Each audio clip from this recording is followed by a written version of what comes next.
All right, we're ready to play ball. The Dodgers and the Astros, the final weekend of the season. And it all comes down to this. And now with the play-by-play, here's Jerry Doggett. Thank you, Ross. Good evening, everyone. Joe Morgan gets a chorus of boos as the Dodger fans try to hype up the Dodgers and psych out the Astros. Joe Morgan, who might be the real spearhead, the catalyst, the leader of this ball club, coming from the Reds last year with championship experience to lead a bunch of unknowns to the position they're in now. Here's Sutton's first pitch of the game, and it's pop foul out of play, strike one. Little Joe hitting .250, 11 home runs, 49 runs batted in, and a lot of those have been big RBIs, and he's had some big home runs going down the stretch. Morgan has settled this ball club, doesn't have the best numbers, but he can certainly be an acknowledged leader.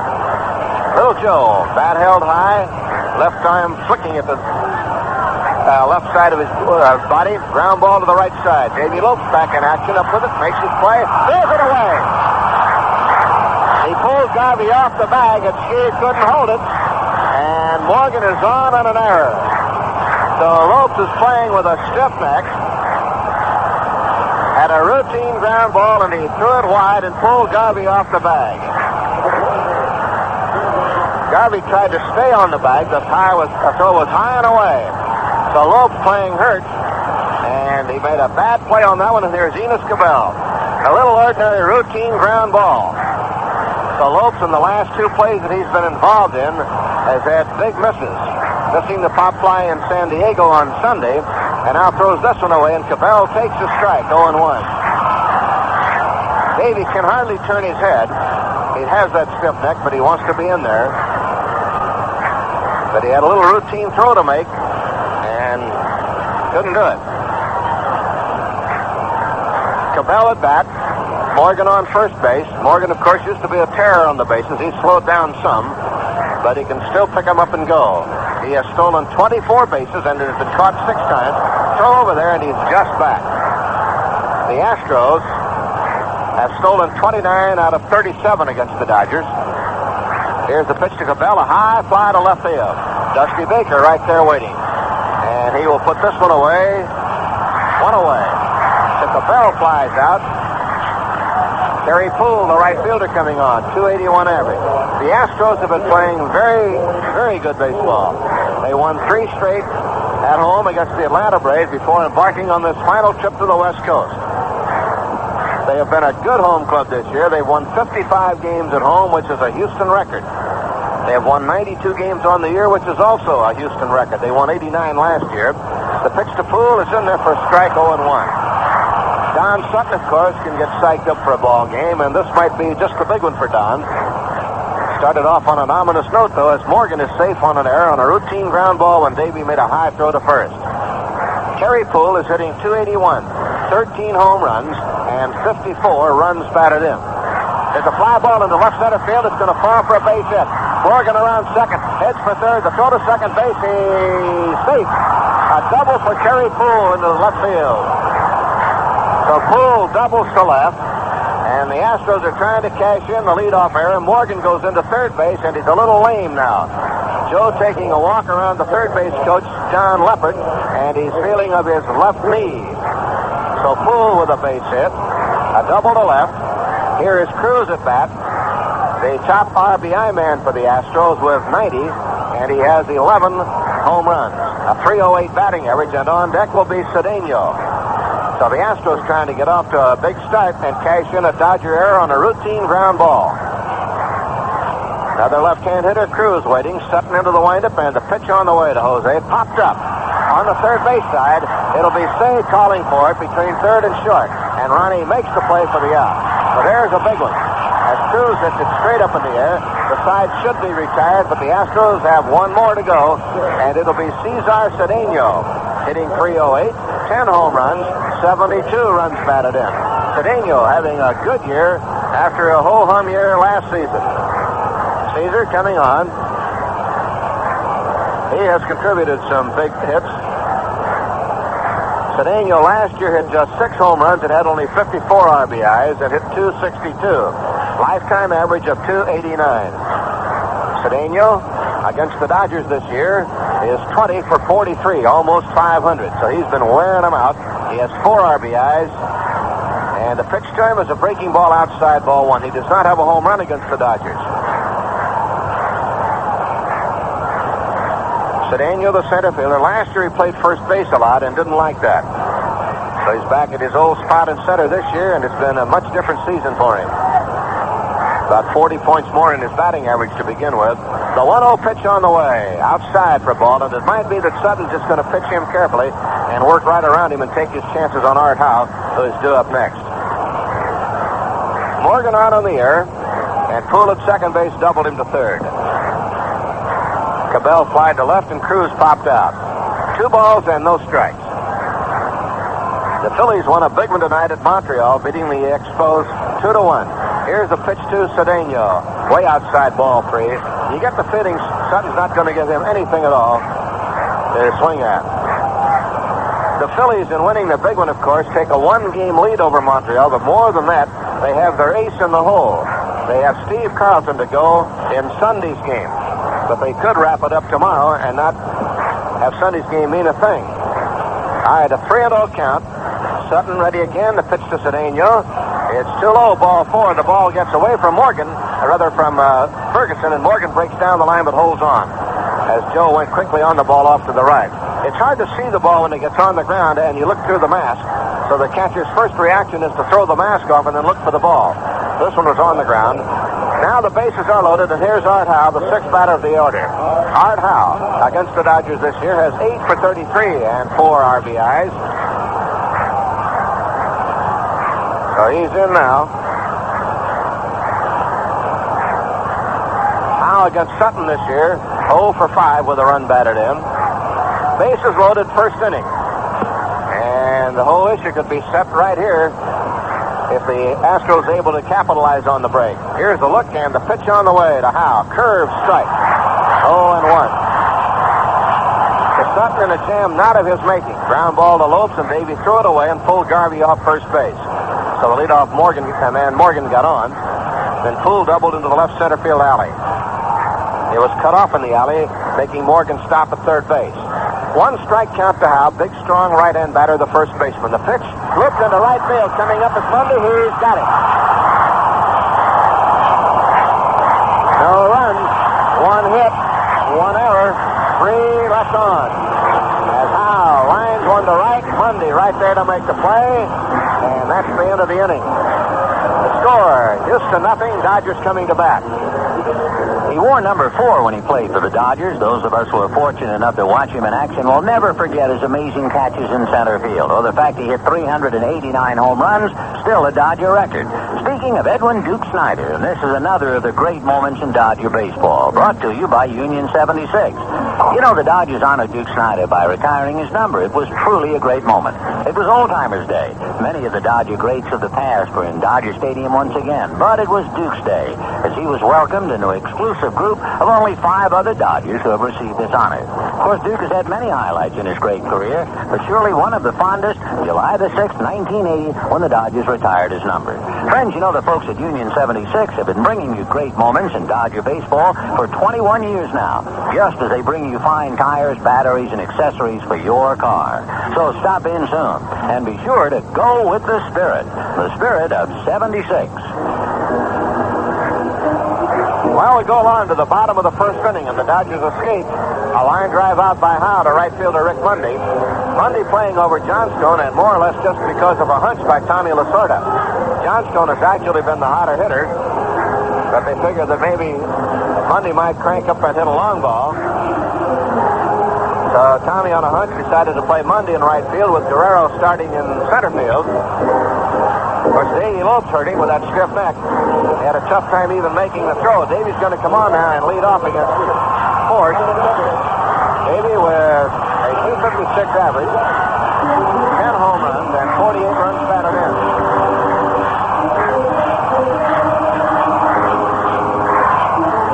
So here's Lopes coming on. On the scoreboard in the American League, the rain has won everything.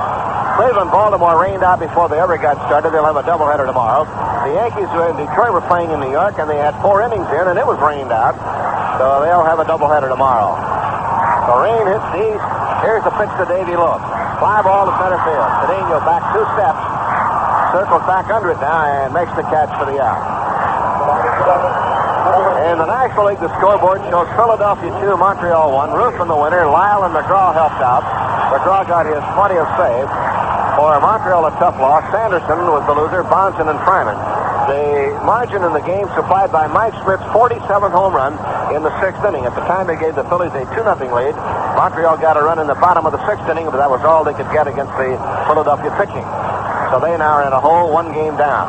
Pittsburgh beat Chicago in a meaningless game, and a game that does mean something, though, to the Dodgers. Atlanta beat Cincinnati 4-1, as Boggs beat Soto, and Murphy hit his 32nd home run. Here's Rick Bundy at bat, taking high, 1 ball, no strike. St. Louis, New York, a meaningless game. It is 6-4.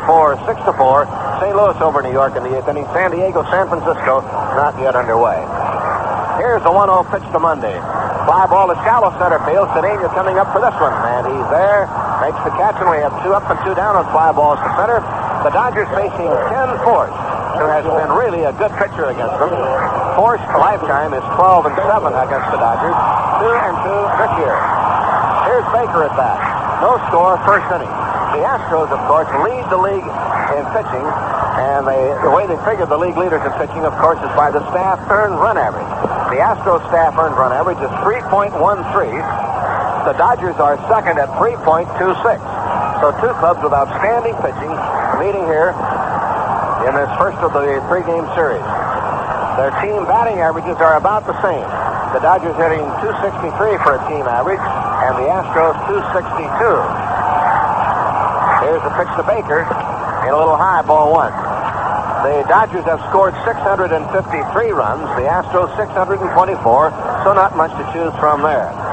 The Astros 223 doubles to 207 for the Dodgers. They lead by a tremendous amount of triples. Here's a foul down the right field line by Dusty Baker. It's going to be out of play. In triples, the Astros, who play on AstroTurf in a big ballpark, you would figure they would lead in triples 67-24. But in home runs, the Dodgers have almost a 2-1 margin, 145-74. In stolen bases, 184 for the Astros and 123 for the Dodgers. So they're pretty even in all respects. Evens it out. The extra base seeks a strike on the inside corner. So if the Astros lack in home runs, they make up for in 3 base hits. And boy, it is really tough to hit home runs in the dome. 1 ball, 2 strikes. And the pitch to Baker, curve, strike 3. And he slowed up on it, got it over, and Baker's out on strike. So Force has an easy first inning. Dodgers go 1-2-3. The score at the end of 1 inning. Dodgers nothing and the Astros nothing. Don Sutton ready to go to the Astros now in the 2nd inning with Ashby, Reynolds, and Force coming on. For the Astros, of course, it's been a lot of dry, long, lean years. They began in the National League in 1964, and their first manager was Harry Kraft. He was there for a couple of years. The longest tenure now will belong to Bill Burton, who has just signed for 3 more years. And Bill has already worked 4 seasons and a part of 1. And he began this year at the 500 mark with 341 wins and 341 losses.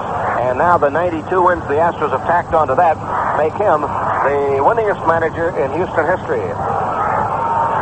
433. Here's Ashby at bat. Local product, takes high for a ball. 1 ball and no strikes. Ashby gets a lot of credit from the Houston pitchers for helping out the pitching staff, calling a good, sharp game back there and handling the pitchers very well. Alan Ashby swings and drives one along the right field line. It's going to be into the corner for a base hit. And Monday now chases it as it bounces away from the railing, and Ashby goes in with a stand-up double. So Ashby opens up the 2nd inning with the 2nd double of the game for the Astros. For Ashby, that is his 19th double of the year. And here's Craig Reynolds, the shortstop. Reynolds has been a 2-time All-Star shortstop, once in the National League and once in the American League. But this year he's had a bad year with the bat. In fact, so bad that he has been benched for a while. But now he's shown signs of picking it up, and he is back in the regular lineup. He's a great fielder, but his batting average dwindled down to .218. Not much power, 3 home runs, 27 RBIs. Ashby now visiting with Joe Ferguson. And Reynolds into the batter's box. Time call. Plate umpire Colosi had to go to the Dodger dugout for a moment for some more baseballs. So 2 hits, both doubles for the Astros. And the announcement now by John Ramsey. That was what Pelosi went over there for, to tell him to announce not to reach over the railing and try to catch those baseballs that are in play. Fan almost touched that ball down in the corners. It bounced around. Rick Mundy trying to find the handle on it. So if it's a foul ball out of play, that's a different story. When the ball game is on the line, there's a lot at stake. Leave it alone. It's a fly ball to right field, not very deep. And Mundy comes into play this one. Ashby will hold at second base, one away, and that'll bring on Force. Force, as a hitter, is pretty good. In fact, he's almost outstanding as far as hitting pitchers are concerned. He has 17 hits, 7 runs batted in, 3 doubles, and is hitting .233. So he's not your usual All-American out as far as pitchers go.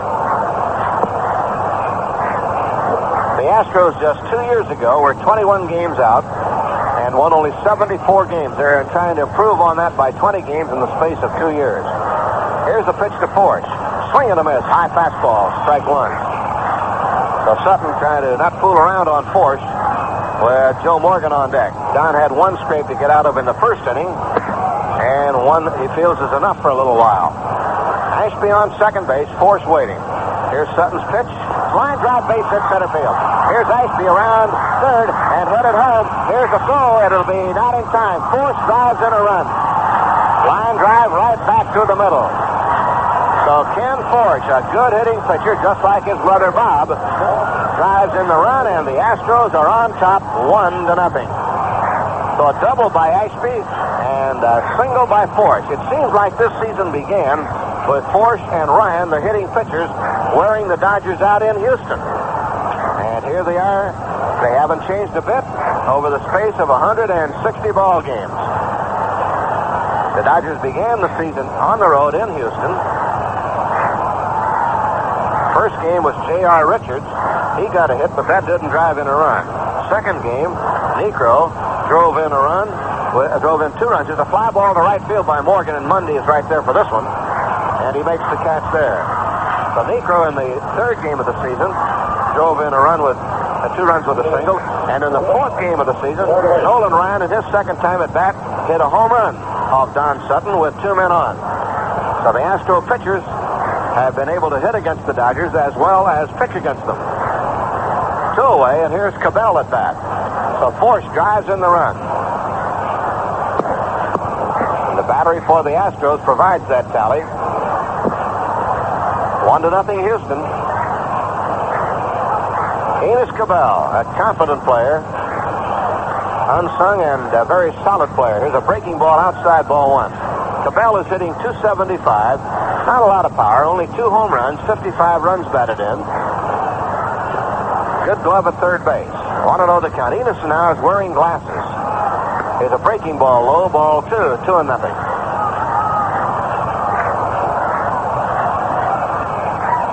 2-0 the count.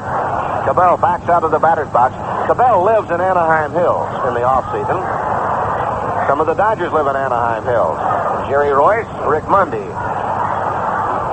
Royce lives in the hills, and Mundy is near Yorba Linda. The 2-0 pitch to Cabell. High for ball 3. Enos needed to ride to the ballpark, so he called up Royce and says, how about a lift? So Royce, Mundy, and Cabell came to the ballpark together. But out there now, they don't see eye to eye. I wonder if they're going to ride him home. If the Astros win, I don't think the Dodgers want to wait that long for him. If they lose, Enos is welcome to the lift. Here's ball 4 to Cabell. Sutton has given up his second walk. Force goes to second base, and here's Terry Poole at bat. All right, Billy Martin, out of a job, 1975, let go by the Yankees. The Astros hired him 17 days later to replace Preston Gomez. That was on August the 19th in 1975, and he's been there ever since, and he might become a 10-year man with the Astros. He has a contract now through 1983. Here's Poole at bat, double to left his first time up. His pitch fouled away as he checked his swing, and the ball hit the handle of the bat. 0-1. 2 outs, 2 on, and 1 in. Houston leading 1-0 in the top of the second inning. Big crowd on hand for tomorrow's game. 10,000 general admission seats go on sale prior to the game. Sunday's game, Fan Appreciation Day, is a sellout. Ground ball behind second base. And up with it, there's Thomas into the bag just in time to beat Cabell on a mighty, mighty close play. Thomas elected to take the play himself, and he just did beat Cabell. So the side retired. Cabell got there just a split second ahead of Cabell. 1 run, 2 hits, and again 2 left on. The Astros have now left 5. The score at the end of an inning and a half. Astros 1 and the Dodgers nothing. Okay, we go along to the bottom of the second inning. A little music in the background by Hellendale to try to get the crowd pepped up there. A 1-0 ball game in favor of the Astros. A double by Ashby and a single by the pitcher, Ken Force.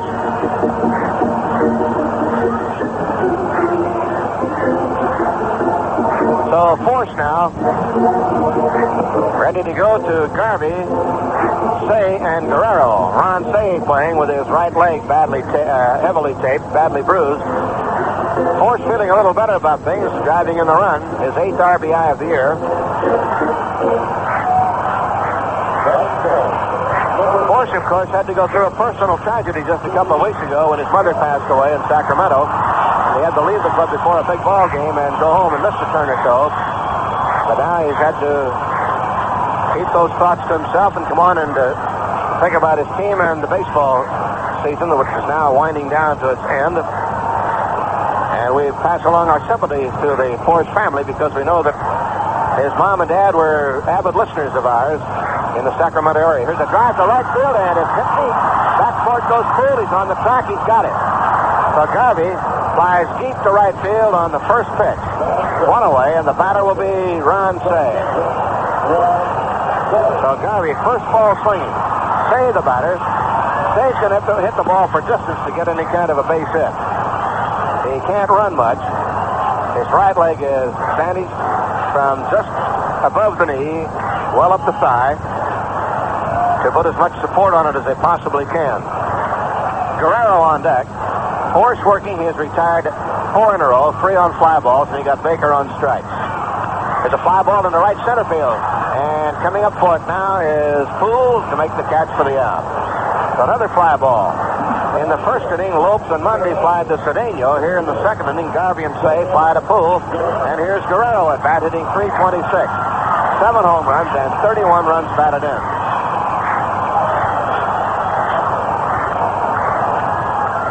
Pedro Guerrero. The Astros lead 1-0. And they have had, as we've said before, outstanding pitching. Tough to make runs against the Astros. Here's Force to the windup and the pitch to Guerrero. In there for a strike, 0-1. Force, with an earned run average of 3.25, has worked 213 innings. Delivers, and Guerrero looks at a curve down low. Force has good control, only 41 walks. Has struck out 82, but he's allowed 223 hits.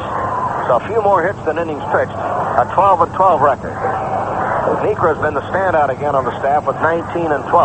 Rulo has really been the guy with 12-4, coming in to replace James Rodney Richard.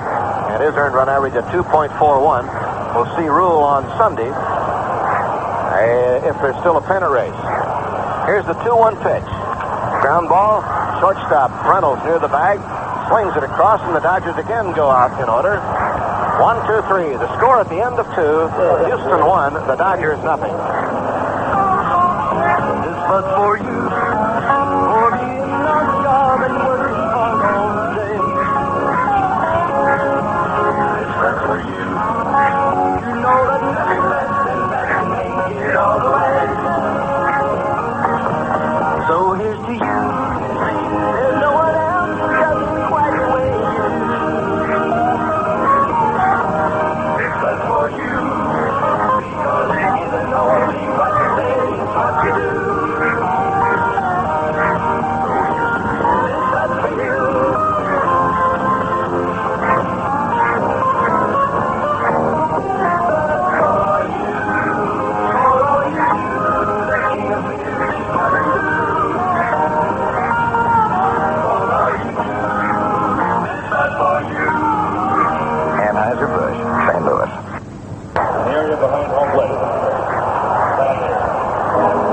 Into the third inning of the ball game with the Cruz, Cedeno, and Howe now up here for the Astros.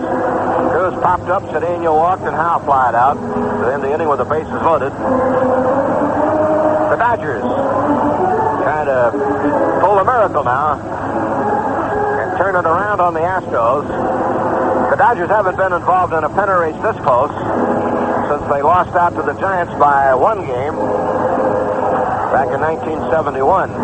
In that race, the Dodgers entered their 160th game in second place, 1 game behind San Francisco, but the Giants went on to win by 1 over the Dodgers. The Dodgers that year never able to catch the Giants, although they made a late run at them. Here's Cruz coming on. Jose hitting .308, 11 home runs, and 90 runs batted in. And Don Sutton set to go. Here's the pitch on the way. Curve drops in there. Strike call. So it is 0-1 to Cruz leading off. Jose, one of 3 brothers playing professionally in the big leagues, although there's only 2 in there now. Heidi is at Cincinnati. The 0-1 pitch. One hopper to Garvey. Oh, a great stop by Garvey. A little away there. He looked like a highlight player. Catching the ball in the basket, and he carried it to first base, and Cruz is out on a hard hit ball to first base. Here's Cedeno at bat. Drew a walk his last time up. Cedeno hitting .308, 10 home runs, 72 runs batted in. And Don Sutton all set. 1-0 score. The Astros are in front. A double by Ashby and a single by pitcher Force got the run in. Cedeno had an off-speed pitch, a swing and a miss. Sutton trying to win the earned run average title for the first time in his career. This is his last start, of course, of the regular season. Playoff games would not count. He could become only the 4th Dodger to win the title in Dodger history. Here's the 0-1 pitch. Foul out of play. Strike 2. Well, Sutton, if he could make it, would join Dazzy Vance, Johnny Padres, and Sandy Koufax, the other 3. But Koufax did it 5 times. Sutton ready delivers. Strike 3 called. Cedeno knew it, walks away. So Sutton gets his first strikeout of the game, getting Cedeno looking. Final note on the ERA chase. Steve Carlton is the only pitcher with a good shot to beat Sutton. He's second, and Carlton is at 2.34, and he is pitching on Sunday against Montreal. If he pitches a shutout on Sunday, he could go to 2.27. Sutton now, I think, will have to hold the Astros the rest of the way to be better than 2.27. Although he might come down just a bit if he holds them to 1 run. 2, he should stay about where he is. So he can't afford more than 2, but more important than the individual numbers are, of course, is the game itself. Ground ball to short by Howe. Throw across in time, side retired. And so the first time tonight, the Astros go down in order. 3 up and 3 down, and the score at the end of 2 1/2. The Astros 1 and the Dodgers nothing.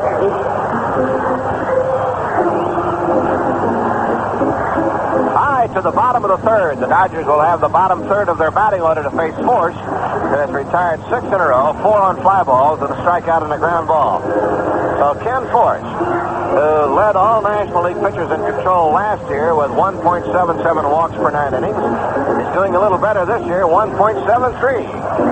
He's walked only 41 in 213 of the 3rd innings.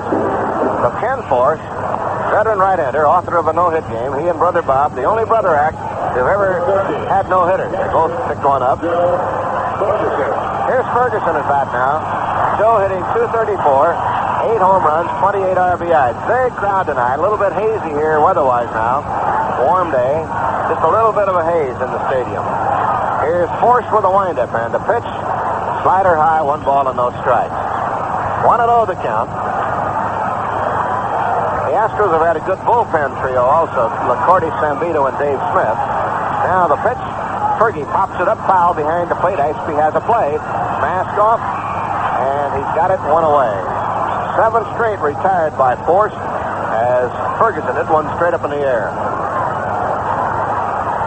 Darrell Thomas, the batter, hitting .260. 1 home run, 21 runs batted in. The Dodger handyman playing a shortstop again tonight. So Darrell Thomas giving it his all.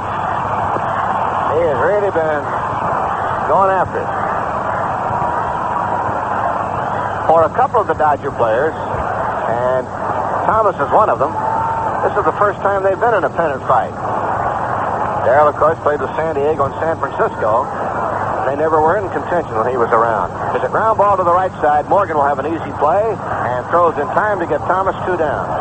That'll bring on Sutton with 8 in a row retired by force. The Astros had a 10-game winning streak earlier in the year. So did the Dodgers. And these two teams seesawed back and forth most of the year. And a couple of weeks ago, they were locked in a tie, and that held on for about 8 days.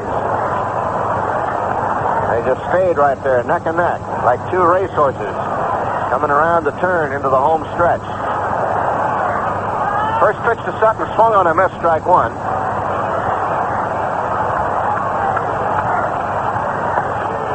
And the next pitch, fly ball to right side. Out goes Morgan calling, and little Joe makes the play, and the side retired.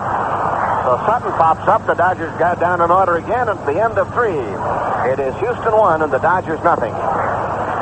You know, friends, hot dogs may be America's favorite fun food, but they offer so much more than just the fun of eating them. Hot dogs are wholesome, nutritious, an excellent source of meat protein and other important ingredients. They're gentle on your food budget, too. All of what you buy, you get to eat. There's no bone, no excess fat, no gristle, and virtually no shrinkage. And, of course, hot dogs are so very versatile. As is, they can be cooked in hot water, broiled, grilled, barbecued, roasted, or microwaved. And moreover, they're the main ingredient in an endless number of entree recipes. And hot dogs are both family fare and perfect for parties. Add to this Farmer John's hot dogs, his wieners and beef franks. They give you a delicious bonus in good taste, a wonderfully hearty western flavor from the smoking, and a lively lusciousness from natural seasoning. So there you have it. Hot dogs have just about everything going for them. And you can say that again and again and say it again when they're the wieners or beef franks from Farmer John. Well, we've gone 3 innings here at Dodger Stadium. The Astros 1 run, 3 hits, and no errors. The Dodgers no runs, no hits, and 1 error. Don Sutton ready to go to the Astros now, and he's down at the bottom 3 again, and that was the trio that got the run in. Ashby doubled, and with 1 out, Force hit a ball right back to the middle for the base hit that drove in the run. So it is 1-0. The Astros leading here on a Friday night at Dodger Stadium with everything on the line as far as the Dodgers are concerned. The pressure is really on the Dodgers. They have to win. The Astros do not. They've got some money to spend. They can lose tonight. They can lose tomorrow. They could even lose Sunday. All they need to do is win 1 of the next, it would be 4 games if they lose 3 in a row. So that's the way it boils down. The Astros playing loose, and they've been playing good ball as they come into Los Angeles for this big series. Okay, Don Sutton cranking them up. We're all set to go with more play. And for more action, here's Vin Scully. Vinny? Thank you, Jerry. Hi, everybody, and a very pleasant good evening to you, wherever you may be. In the mists, in the fog, in the smog that is Dodger Stadium, the Dodgers groping to stay alive. The Astros leading 1-0, and we'll take a look at the 4th inning. Alan Ashby, and boy, he's a story and a half. A kid from Long Beach who used to come here and dream watching Sandy Koufax pitch no-hitters. He's seen 2 of them here. He slams it off Sutton's leg. It carries into foul ground, and safely aboard is Ashby, and the Dodgers are going to have to check on Sutton. So Alan Ashby hammers one off Sutton's right leg, and we'll see if Don is able to continue. He is slowly walking behind the mound, and that got him flush. That had to hurt. Maybe on the ankle of the right leg. So the Dodgers talking to Sutton. Of course, as Tommy Lasorda was saying, in all of his years in baseball, he never saw a pitcher have what happened to Dave Goltz last night. In the 8th inning, Goltz sailing along leading 2-1, got a terrible muscle cramp in his thigh and suddenly couldn't pitch anymore. So if Sutton is hurt early in the game tonight, that would really sum up 1980. He's going to try. There's nobody throwing in the Dodger bullpen, but of course you don't have to hurry. If Sutton can't pitch, why, they have plenty of time to bring somebody in to replace an injured pitcher. It'll be up to whether Don can pitch. Just about the right ankle. Don kind of walking around behind the mound. Bill Bueller talking to Nick Colosi and Joe Ferguson, and they're going to let Don make a practice toss. The right ankle, of course, gets all the weight. And he nods yes on one practice throw, so he's okay. So it'll be a base hit for Ashby, who is now 2 for 2.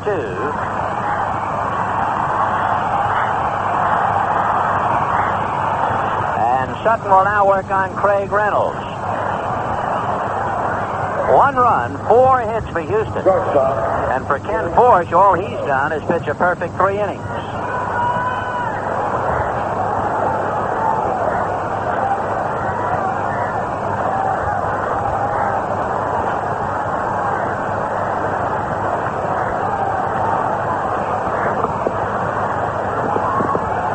Reynolds, the shortstop, coming up. Sutton ready, makes his pitch, and Reynolds a big hopper that goes foul outside of first, and Ashby will come back, and he'll try that again, 0-1. Reynolds, the shortstop, has not swung a hot bat by any means. He's hitting only .218. But at the same time, he is in there for his glove and the fact that he makes contact. He's only struck out 10% of the time. Ferguson in a crouch behind the plate. Sutton ready, and the strike one pitch on the way. That's popped in the air back a third and down the line. Say with the bad leg can't get it. Thomas can't get it. It's going to drop. Baker throws offline. It gets away from Lopes, but holding on at second base is Ashby. So the Dodgers, on a pop fly that Say could not get to. Thomas could have caught it, but he saw Baker, and at the same time, Baker saw Thomas, and they both stopped, and it landed between them for a pop fly into left field. So first and second, nobody out, and Ken Force coming up, and the Dodgers looking bunt.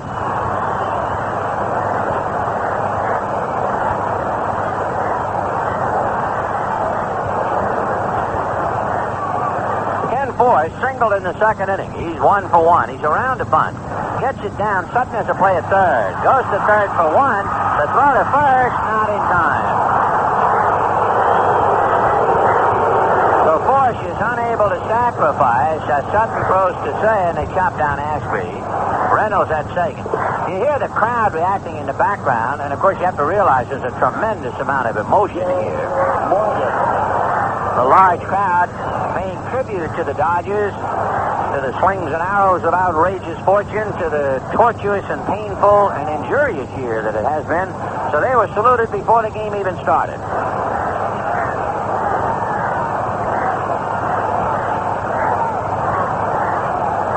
So first and second, 1 out in the 4th inning. The Astros leading the Dodgers 1-0, and Joe Morgan the batter.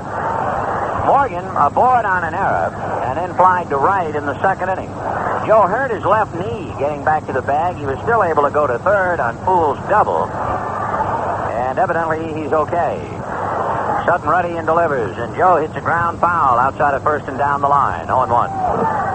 Morgan, one of the inspirational leaders for Houston. Just as the Dodgers were inspired by the crowd here tonight. If you're watching that momentous occasion in Houston when James Rodney Richard brought up the lineup card before a Cincinnati game. Or was that ever an emotional moment? Strike one pitch, and Morgan has a look and it's low, 1-1. At the same time, when they lost James Rodney Richard, they lost somebody who would be in 30 games. When you figure out how many games the Dodgers have had to play without Reggie Smith and Bill Russell and Pedro Guerrero, that's a tremendous mountain to climb. The pitch to Morgan is inside, ball 2-1. Reggie Smith appeared in 92 games. So he'll miss 70, and Russell will miss 32. So there's 102 games. Or the same 70, however you want to look at, but with 2 men on the sidelines. The pitch is high and outside, ball 3-1. So 1 down. Sutton has been struggling. His pitches were up in the first 2 innings, and he got away with it. Now here in the 4th inning in a little trouble, and Joe Beckwith begins to loosen up. The best pitch that Sutton has made tonight, he threw a very good breaking ball to Cedeno in the 3rd inning. But otherwise, he really hasn't had any crackling stuff. 3-1 to Morgan. 1-0 Astros in the 4th. Sutton at the belt in the 3-1 pitch, and it's fouled away off first base out of play. 3-2. Joe very anxious that time. He was way out in front of the pitch. 3-2 and 1 out. Well, if you are Bill Burton, let's take a look at Morgan's numbers. He has struck out 10% of the time. That's great. And he has a sore leg. So the chances, it would appear, would be excellent that the Astro runners will be going to stay out of the double play. Reynolds from second, Force from first. Sutton knows that, so he bluffs Reynolds back to second base. So 3-2 to Morgan. 1 out, the runners take their leads. The runners go, and the pitch is foul back. Let's pause quickly. This is the Los Angeles Dodgers Radio Network. This is Larry King. Join me for the Larry King Show immediately following Dodger baseball tonight on KTAR Phoenix.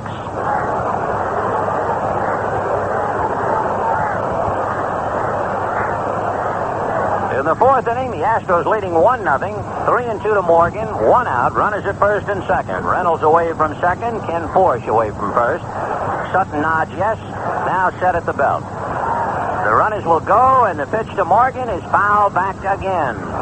So Little Joe putting some pressure on Don Sutton, making him throw strikes. It has been a marvelous year for the Astros. Oh, yes, they lost JR, but the rest of the club pretty much stayed healthy. And because of that, it's the best year in the history of the franchise. They've won 92 games. If they win 93, they will have won the West. They won 55 at home.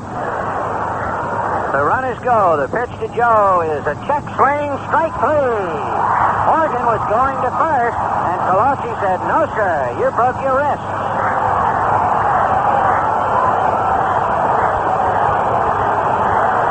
So Little Joe arguing with the plate umpire, but Colosi didn't need any help on it, as Morgan came halfway around, and Colosi calls him out. So 2 down. The runners were going and under a full head of steam. So they get a double steal as Morgan strikes out. And that means in 16 games, the Astros have stolen 31 bases against the Dodgers. You remember way back in April, they stole 7 in one game. So second and third, 2 out, and here is Cabell. Flied to left and walked. So the one thing Morgan doesn't figure to do happened. He struck out. And he's still hot about it. Cabell, a very dangerous hitter, but an even more dangerous hitter on deck. Poole, and the pitch is fouled away, 0-1. Enos Cabell, Los Angeles boy. Cabell hitting .275. The Iron Man, if there be an Iron Man for the Astros, would be Jose Cruz. Cruz this year has missed only 3 games. Sutton to the windup, and the strike 1 pitch. Cabell waves at a breaking ball down and away, strike 2. You know, the Astros left 5 men in the first 2 innings, so they had a chance to run away and hide, and the Dodgers tenaciously hanging tough. 0-2 to Enos Cabell. Sutton, both feet on the rubber. Cabell, lanky, right-hand batter. Now the strike 2 pitch to Enos. Sutton delivers high. Ball 1, 1-2. So the Dodgers and the Astros meeting for the 16th time. The Dodgers have won 4 out of 6 here, but the Astros won 6 out of 9 in Texas. Cabell waiting, and Sutton giving it a reading. Joe Ferguson wigwagging a couple of signs out, and the 1-2 pitch coming up. Fastball got him swinging. Good sinker. So they lead 2 more. The Astros have left 7 men as Sutton does a lot of bobbing and weaving and makes it out of there at the end of 3.5. Astros 1, Dodgers nothing. Bottom of the 4th inning, the Astros leading the Dodgers 1-0, and the crowd being entertained tonight as they have been all year long by the Dodgers, their opponents, and by Dodger Diamond Vision. And they are applauding it. Boy, has it ever found a home. The strike 2 pitch, Enos. Sutton delivers high. Ball 1, 1-2. So the Dodgers and the Astros meeting for the 16th time. The Dodgers have won 4 out of 6 here, but the Astros won 6 out of 9 in Texas. Cabell waiting, and Sutton giving it a reading. Joe Ferguson wigwagging a couple of signs out, and the 1-2 pitch coming up. Fastball got him swinging. Good sinker, and so they lead 2 more. The Astros have left 7 men as Sutton does a lot of bobbing and weaving and makes it out of there at the end of 3.5. Astros 1, Dodgers nothing. Bottom of the 4th inning, the Astros leading the Dodgers 1-0, and the crowd being entertained tonight as they have been all year long by the Dodgers, their opponents, and by Dodger Diamond Vision. And they are applauding it. Boy, has it ever found a home. course, it figured to put diamond vision here is like putting that diamond in Tiffany's window anywhere. So in the fourth, 1-0 Houston, and the Dodgers trying to break through. Ken Forsch has been perfect for 3 innings. The Dodgers will have a stiff-necked Davy Lopes, Rick Monday, and Dusty Baker. Lopes is hurting. He's not himself, but this is no time to sit out, so he's in there. Ken Forsch taking his warm-up tosses. Maybe you missed it. The fact that Philadelphia went into Montreal and knocked off the Expos 2-1. Dick Rupen getting the win. He got some help in the late innings. Scott Sanderson suffered the loss. And as usual, Mike Schmidt had a lot to do with the outcome. He hit a home run. Now in Montreal, of course, the Expos have to win 2 straight. The Phillies, 1 of 2 to settle that issue. And of course, in this one here, you know it's a day at a time. So Ken Forsch, with a perfect 3 innings under his belt, now going to work in the fourth. 1-0 Houston. Davey flied to center in the first inning. Dodgers doing a lot of first ball swinging tonight, and you can understand why, because you have the best control pitcher in the National League out there in Ken Forsch. The first one is waved at and missed. That's usually the story against anybody who throws strikes. You don't want to get up there and suddenly blink and find the count 0-2. So you might just as well come off the bench ready to swing. 0-1 to Davey. You know what Ken Forsch was doing before the ball game? What would you expect a pitcher in a pressure-packed game to be doing? Get into the windup and the strike 1 pitch. A little high, 1-1. Well, I'll tell you what he was doing. He was sitting quietly in the Houston dugout reading a novel. It would have been a marvelous novel to read in Anaheim. Davy Lopes is hurting. That neck is bothering him, and he took 1 swing, and the Dodgers now are going to surround him. Here comes Lasorda as if to say, now don't try to hide from your father. Davy talking to Rick Monday, and apparently he's assured him, I want to stay in. Okay, you know that neck is killing him. Anyway, what was the book that Ken Forsch was reading? What a story if it had been in Anaheim. It was Sidney Sheldon's new novel. You know the name of it? A Rage of Angels. But he's in the wrong league. The 1-1 pitch to Davy Lopes. Slider for a strike, and the count 1-2. Come to think of it, that would be a pretty good title for Buzzy Bavasi and Gene Autry to write a book for 1980. Another Rage of Angels. Here's the 1-2 pitch. Davy pops it up. It'll be Joe Morgan. Morgan, who has a little bit of a gimpy left leg, makes the catch for the out. 1 away. Rick Monday will be coming up. Monday flied to center in the first inning. Monday giving Jay Johnstone a rest. Johnstone was blazing hot. He had hit in 10 of 12 and was hitting almost 500. Monday was rested, having hit in 3 straight, and now he's back in the lineup. 1 out, 4th inning. Astros 1, Dodgers nothing. Cabell inside the bag at third. Monday a check swing foul, and the count 0-1. The only run of the game in the second inning. Long Beach Alan Ashby doubled to right, and with 1 out, Ken Forsch, a good hitting pitcher, singled him home. So 1 run, 5 hits for Houston, no runs, no hits for the Dodgers in the 4th inning. Forsch looks into Ashby. Now Ken into the windup, and the strike 1 pitch on the outside corner, strike 2. That advertising slogan, you have come a long way, baby, would certainly apply to the Houston Astros. Here's the strike 2 pitch, foul back. Major League Baseball first came to Houston April the 10th, 1962. And they won that first game. Bobby Shantz was the winner over Don Cardwell and the Chicago Cubs. Harry Kraft was the first Houston manager. And now here they are battling for the penthouse suite. And the strike 2 pitch on the hands, foul back, so it's still 0-2. Harry Kraft managed into 64. Luman Harris took over and managed to 66, and then Grady Hatton was the manager, followed by Harry Walker. Then in 72, Leo DeRocher, followed by Preston Gomez in 74, and then Bill Burton took over. at the end of 1975. And he's been the manager ever since, which makes him the senior manager in the National League. The pitch to Monday is high, ball 1, 1-2. Judge Roy Hoffines. You could write a book on what he has done for the city of Houston. The Astrodome was his baby. Here's the 1-2 pitch, and Monday hits one to left center field, slicing up the alley, and it's in there. Cedeno playing the cam, and there's a stand-up double for Monday, and the Dodgers are heard from at last.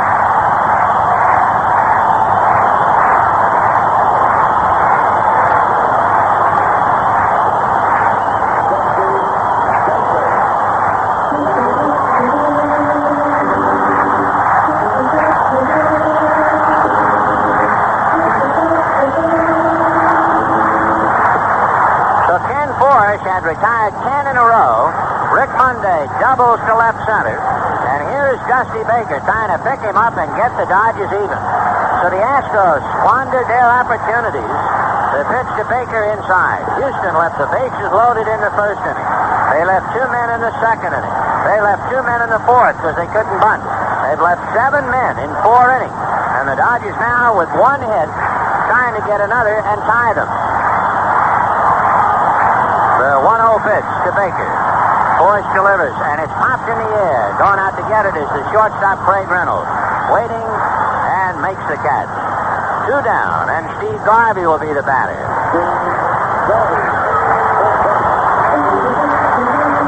As Garvey comes up, in the 4th inning up at San Francisco, San Diego is leading 5-0. One reason was a home run in the first inning with 2 on by Luis Salazar.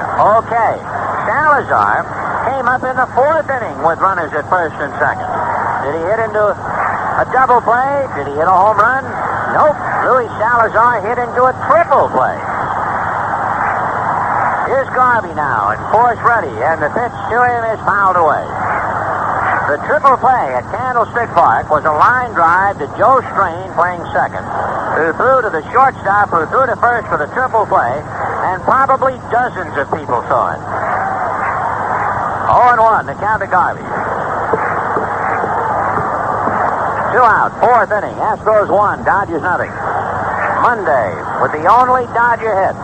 And now Garvey's trying to pick him up and get it even.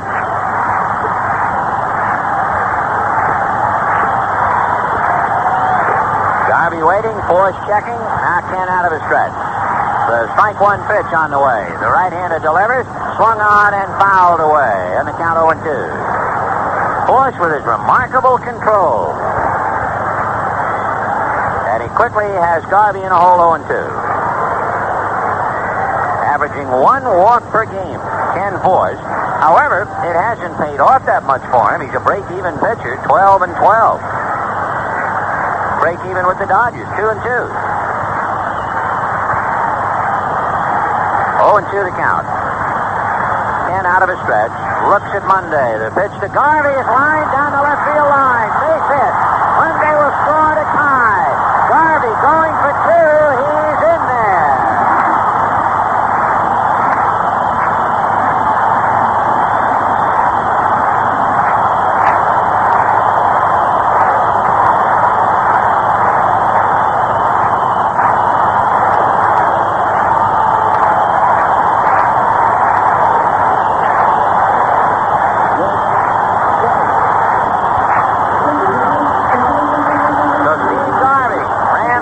Into the left field corner to get the Dodgers even. And the batter is Ron Say. And they are wild here in a 1-1 tie.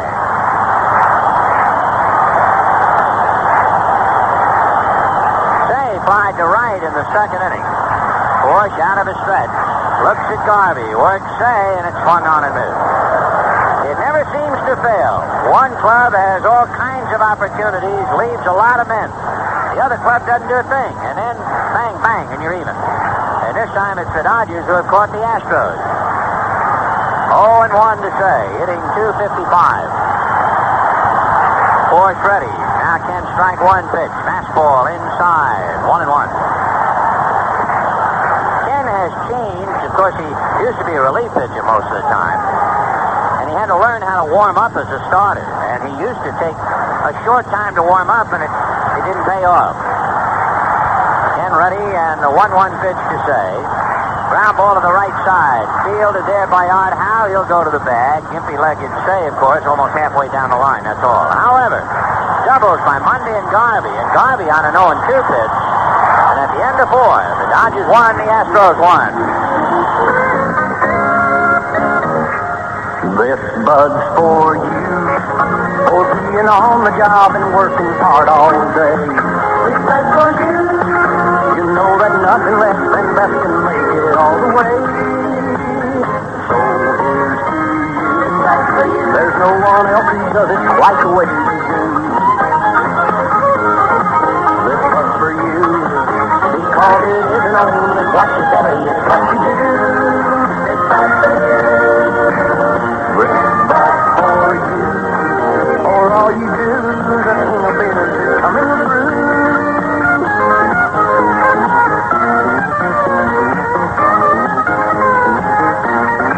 For all you do, this bud's for you. And St. Louis. Number 45, Jack Percotti. As we go to the 5th inning in a 1-1 tie, Jack Percotti has been inserted into second base. Davy Lopes wanted to play. He wanted to play badly. Stiff neck or no. On the very first ball, a ground ball to Lopes, he threw it away. Lopes tried to swing the bat. He hit a pop fly to center and popped up, and finally he just couldn't handle it. So Davy comes out, and Jack Percotti takes over at second base. So the rookie, who has been in 11 big league games, finds himself in the biggest game of the year. Terry Poole, Jose Cruz, and Cesar Cedeno in that order. Terry Poole doubled to left in the first inning. So the Astros, 1 run, 5 hits, a case of wasted opportunities. The Dodgers, 1 run, 2 hits. They got a break, they cashed it in. Sutton looks into Joe Ferguson, down into the windup, and delivers to Poole, who tries to bunt, and he got Ferguson on the foul ball, 0-1.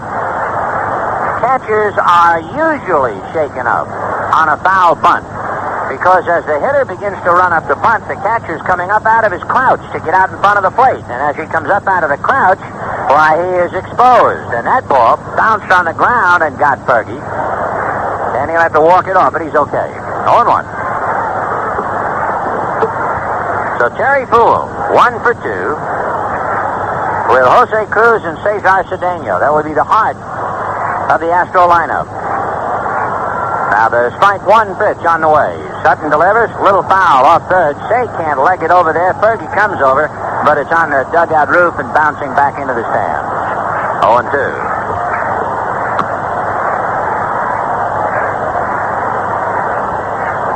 Terry Poole, he homered against Sutton earlier this year. You know, there has been a lot said about the Astros and their lack of power, and that's true because they play in a ballpark where you don't figure to hit home runs. But they came in here 1 percentage point behind the Dodgers in team batting. They've got a lot of good hitters. With a strike 2 pitch on the way, Poole has a look at ball 1. However, and it is something to think about, the Astros are Jekyll and Hyde. They are an exceptionally good ball club on AstroTurf, and they're just a little better than break even on grass. They're just 1 game over 500 on grass. 1-2 to Terry Poole. Sutton into the windup. Don delivers. Line drive foul down the right field line, back in the lower deck. Still 1-2.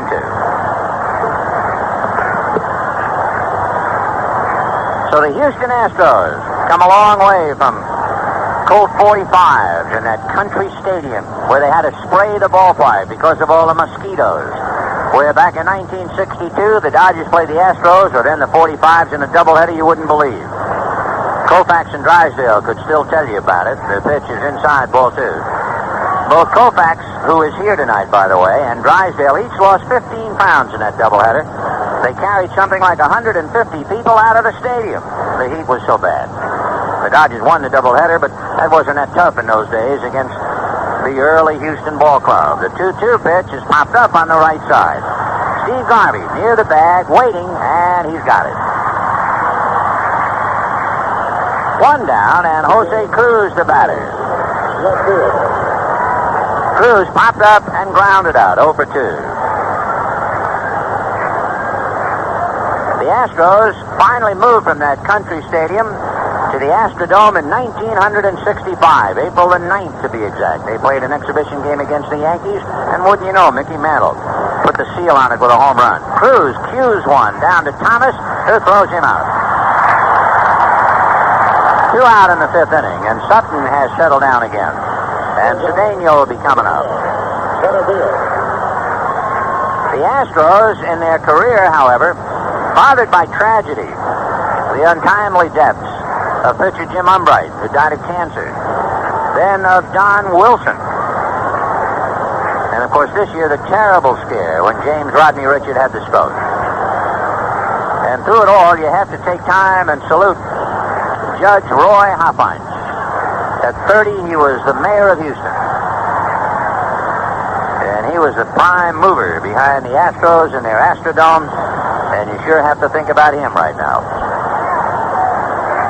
1-1 in the 5th inning, and here is Cedeno. They used to call him Super Baby, but that was when he first came up, 1970. He takes a strike. He walked and struck out 0 for 1. Cedeno has stayed pretty much healthy all year. That's another reason why the Astros have had such a successful season. He has 10 home runs, 72 runs batted in, and hitting .307. 1-1 tie, top of the 5th. Sutton into the windup, and the strike one pitch on the way. Little slider down and away. 1 ball, 1 strike. 10,000 general admission seats will go on sale an hour and a half before tomorrow's game. The Dodgers still have not been absolutely positive about tomorrow. It might be Jerry Royce with Bob Wells sidelined with the groin pull. 1-1 to Cedeno. Sutton ready, here he comes. Slider swung on and missed, 1-2. Good hard slider running away.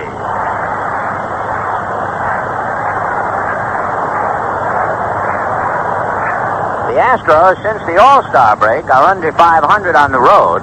The Dodgers are trying to keep them under 500. The first of what the Dodgers hope will be 4 straight wins. Anything else, no good. Cedeno pumping the wood back and forth. Sutton reading Ferguson. Don into the windup. And the 1-2 pitch on the way. Is a ground ball back to third. Bad hop over the head of Say and down the line. Baker over to get it. Cedeno hesitates, goes for 2. The throw, he's in there. He hesitated a fraction of a second, and we thought that might cost him, but he is still fast enough to just beat a good throw from Baker to Bercotti. The bad hop, of course, was the key. Say had no chance to flag it. Baker firing it into Bercotti.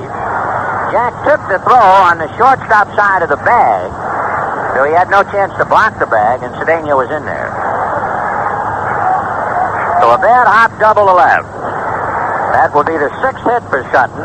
So the Astros keep keeping people aboard, and Sutton fights his way out of the jam, and the pitch to Art Howe is in the dirt, ball 1. The Astros have left 7 men in 4 innings, and remember, they were retired in order in the 3rd inning. They left the bases loaded in the 1st inning, 1st and 2nd in the 2nd, 2nd and 3rd in the 4th, and now they have a runner at 2nd in the 5th. 1-0, the count to Art Howe. Veteran first baseman, 0 for 2, flied to right, grounded to third. He looks at a breaking ball strike, and the count 1-1.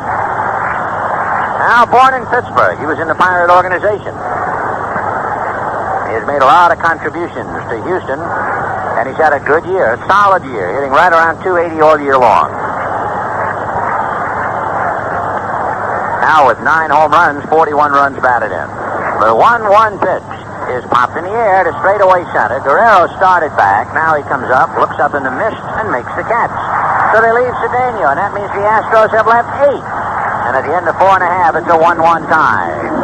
If you lived within the site of Mount St. Helens volcano, what would you have done when the mountain exploded on May 18th? That question was faced head-on by Union 76 owner Richard Goff of Toutle, Washington. What he did and why is what we call spirit. The spirit of 76. The big eruption started at 8:30 that morning, and I looked up and I seen the whole sky was, just a big black billowy cloud just hanging over the trees, while everybody was in a panicky type rush. They didn't know how far they were going to have to run, so I guess they wanted a full tank of gas to get started. If it had blown this way, I think it would have probably buried this town. We should have wrapped up, but I stayed open. These people needed the gas. They had to go. And when they actually did evacuate, we were the last ones to leave this town. Richard Goff, Union 76 is very proud of his community spirit. If I had to do it over again, I'd probably do it exactly the same way as we did.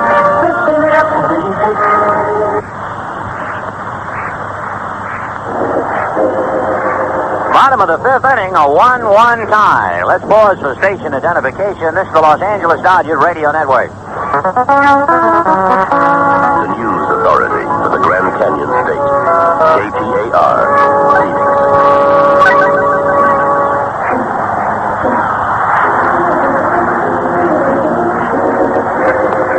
In the fifth inning, a 1-1 tie. It's a case of Houston having a lot of chances and not cashing them in. The Dodgers having one chance and cashing it in. The Astros scored in the second. Ashby doubled and Ken Force singled him home. The Dodgers in the fourth. Monday doubled and with 2 out and a count of no balls and 2 strikes on Steve Garvey. He doubled into left field to drive Monday home to get the Dodgers even. Now in the bottom of the fifth, Pedro Guerrero, followed by Joe Ferguson and Darrell Thomas.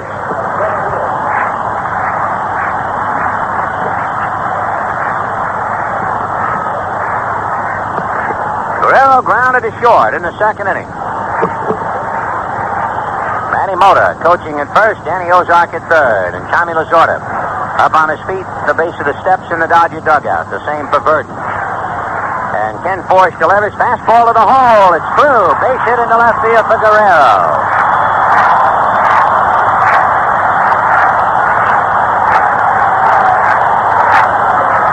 So Guerrero singles, and the batter is Joe Ferguson.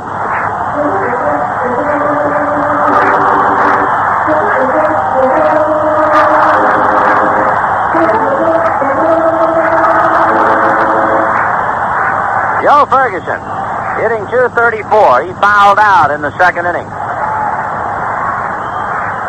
Guerrero off the bag, time called. Joe Morgan asked for the time because Force was ready to pitch without checking with Joe as to who was going to cover. So Morgan is the captain on the infield, that's for sure. Fergie up there, nobody out, a 1-1 tie in the fifth. Guerrero off the bag at first, and a throw over there. Pedro back to the bag. Guerrero 2 for 2 in stolen bases. He hadn't done very much running, but he sure made the most of it. A very short lead, however. And, whoa, they almost picked off Art Howe. Howe was charging the plate. And Force was coming over there. And Ken had the presence of mind to just lob his throw instead of throwing it away. Now Ken out of his stretch. A look at Guerrero. They pitch out, but Pete's not going anywhere. 1 ball and no strikes. Fergie has a look at Danny Ozark. Naturally, both the Astros and the Dodgers are thinking about hit and run. We'll see if the Dodgers put it into practice. Force ready. The 1-0 pitch, Fergie takes a strike. You see, one of the big things the Dodgers have going to have a play is Force. You love to play hit and run when you can bank on the pitcher being around the plate, and he's the best in the National League as far as control is concerned. So let's see if they try it. Houston thinks so, and another throw over to first. So Guerrero at first, nobody out in the fifth, a 1-1 tie. Force out of his stretch, looks over his left shoulder. Guerrero doesn't go, and Fergie takes another strike. Little slider on the inside corner, 1 and 2.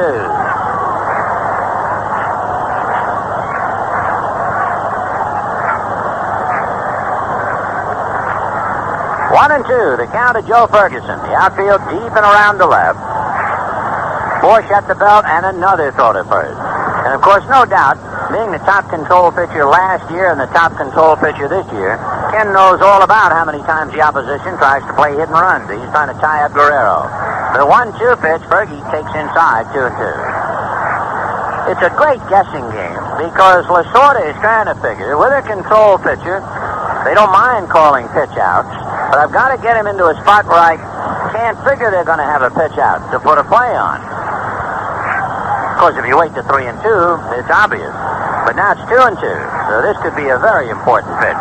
Force looks at Guerrero. Here he goes, and the pitch is hit foul off first, down the line, and out of play. So they're playing cards, and when the count got to 2-2, Lasorda's thinking they wouldn't pitch out now, so now I'll put the play on. And Fergie fouled it off. Fergie, by the way, has struck out about 25% of the time, which is not bad, considering the fact that he has some power. Well, they put it on 2-2. Now the big thing is, would you come back and put it right back on again? Guerrero will tell us in a moment.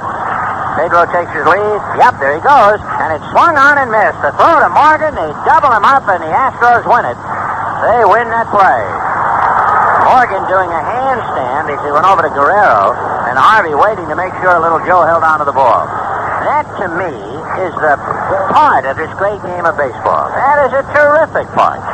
Trying to figure. You know as well as I do they're going to play hit and run. The Astros know they're going to play hit and run. But when? And this time, Fergie struck out, and there was Guerrero hung out to dry. So 2 down in the 5th inning, and here is Darrell Thomas. Double play, K2-4. So the Dodgers had a lot going. They had a man who doesn't strike out that much. They wanted to avoid a ground ball double play. But Force struck him out. Darrell Thomas hits a big chop, and Morgan backs up, makes a play on that gimpy leg, and throws him out, and the Dodgers are done in the 5th. And at the end of 5, we have a gem, a 1-1 tie. Well, this would never happen, but let's do a little supposing anyway. Let's suppose that one of our Southern California supermarkets set apart a special section of its meat department, then put up a sign above it reading, "Strictly fresh Eastern pork sausage." Well, believe me, this would be a mighty exclusive section, for only Farmer John sausage could qualify.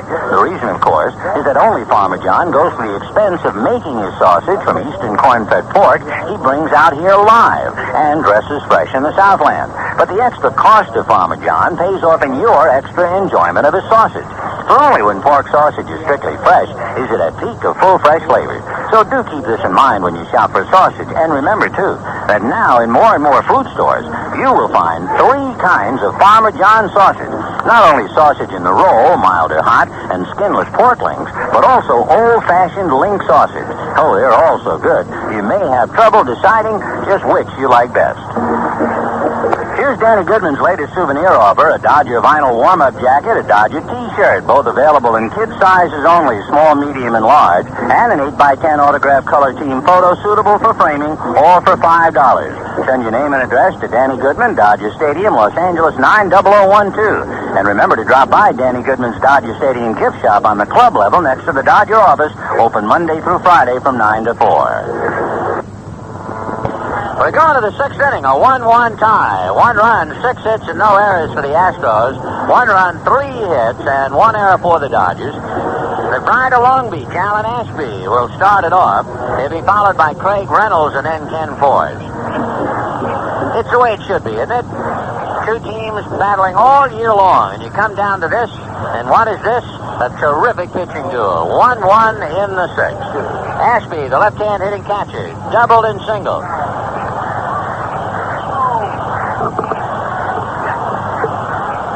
So Ashby waiting at the plate 2 for 2. Allen has given Sutton a pretty good time tonight. Don ready and delivers, and there's a fly ball to right field. Rick Monday comes jogging in a few steps, waiting now, and makes the catch. 1 away. Craig Reynolds flied to right and single to left. 1 for 2.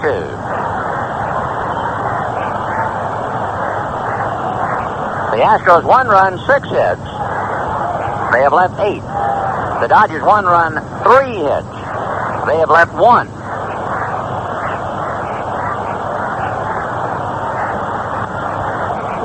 So Reynolds climbs in, Sutton waiting for him. Don had to survive the 1st inning. He also had to weather a shot off his leg, hit by Ashby in the 4th. The pitch in for a strike. 0-1. 1-1, top of the 6th. Say playing in on the grass. You wonder about the Astros. I'm sure they have read. They're well aware that Say has a bad leg, and yet they haven't tried to bunt at all. Pardon me, he just ran up to bunt. Takes a strike instead, and the count 0-2. A little late, I would think. 6th inning, you'd figure they would really put some heat on Say right away. But they haven't. And now, of course, Reynolds with 2 strikes on him, he certainly doesn't figure to try and bunt 0-2. 1-1, top of the 6th. Sutton reading Ferguson. The outfield split, a gap in right center. They don't expect Reynolds to hit a gapper.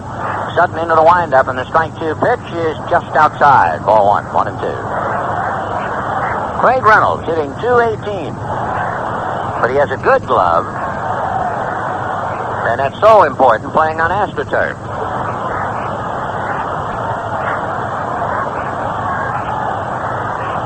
Sutton taking his time, asking Ferguson to increase the count by 1, and the 1-2 pitch is lifted back a third. That takes Say out of the play. Darrell calling this time and makes the catch.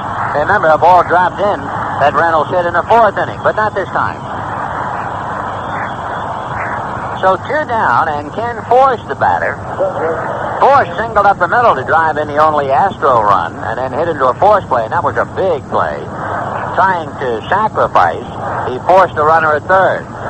Another big play, if you remember, was the 3-2 pitch to Joe Morgan on a check swing. It was strike 3. Force swings, doesn't get it. 1-1 in the 6th. Sutton looks down the barrel. Don Ruddy in the strike 1 pitch to Force swung on and missed. When the Dodgers come up in the 6th, John Sutton will start it off. Then it'll be Jack Percotti and Rick Monday. 0-2 to Ken Force. Sutton ready. Don back to the plate, and it's swung on and missed, and that's it for the Astros. It's only the 2nd time tonight they've been retired in order, and at the end of 5.5 innings, a 1-1 tie.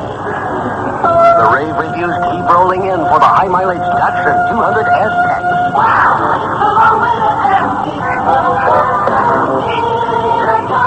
The results are official from Car and Driver Magazine's 1980 Reader's Choice Poll. The winner, Datsun 200 SX, voted the most significant new imported car of the year. Popular Science said the fuel-injected SX engine gives higher mileage without sacrificing power or drivability. And what mileage?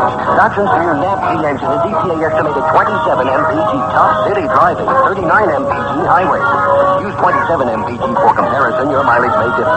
Highway mileage will probably be less. Datsun's 200 SX Sport Coupe in hatchback or hard job.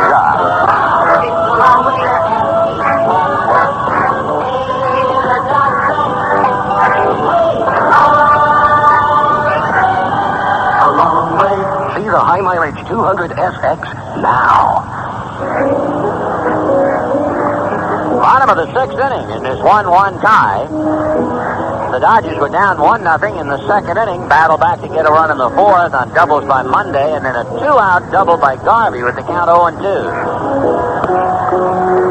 For the Dodgers, John Sutton, who popped up in the 3rd inning, will start it off. Then it'll be Jack Percotti and Rick Monday. So Ken Force loosening up. You might have missed the scores.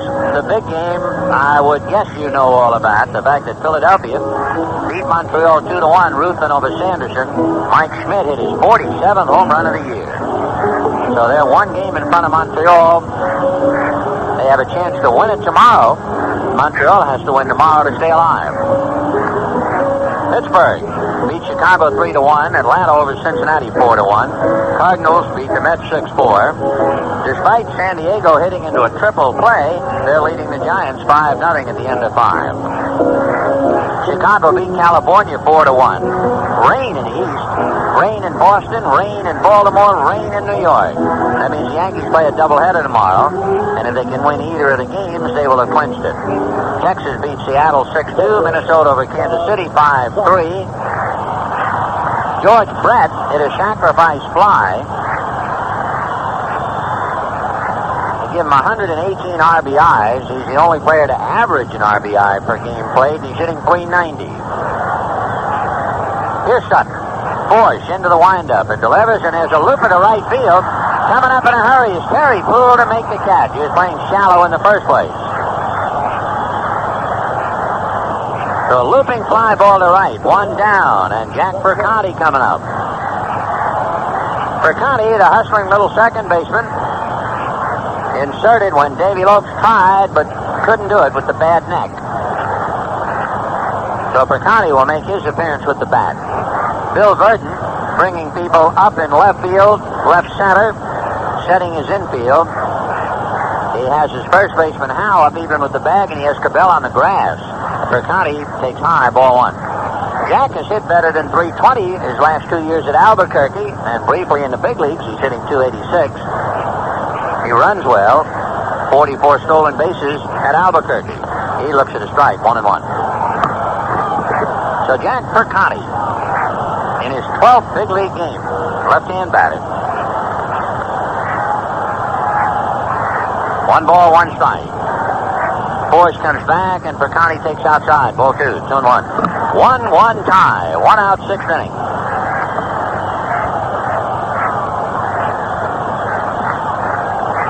Bush into the windup. Now the 2-1 pitch to Perconti. Line drive right at Howe. So Jack Perconti robbed of a double because Bill Verdon had moved people like chessmen. Howe was right there to handle a bullet. If Howe is back deep, that ball is down the right field line, but he hit it right at him. 2 down, and Rick Monday, the batter, applied to center, and then doubled and scored the only Dodger run. 1-1 in the 6th.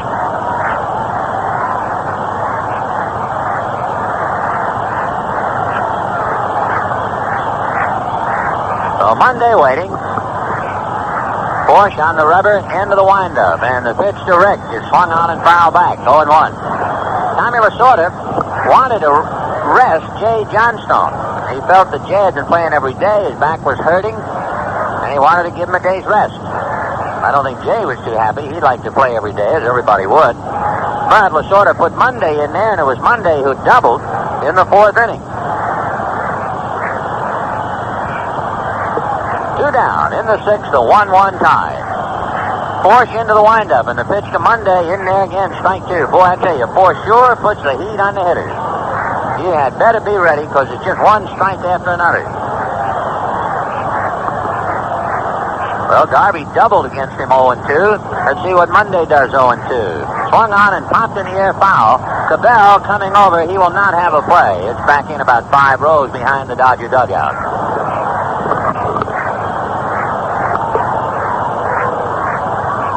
Enos Cabell, home in Los Angeles. Alan Ashby from Long Beach. Boy, you don't think this isn't a big night for those two. Force checking. Monday backs out. Now Rick back in there. 1-1 tie, bottom of the 6th.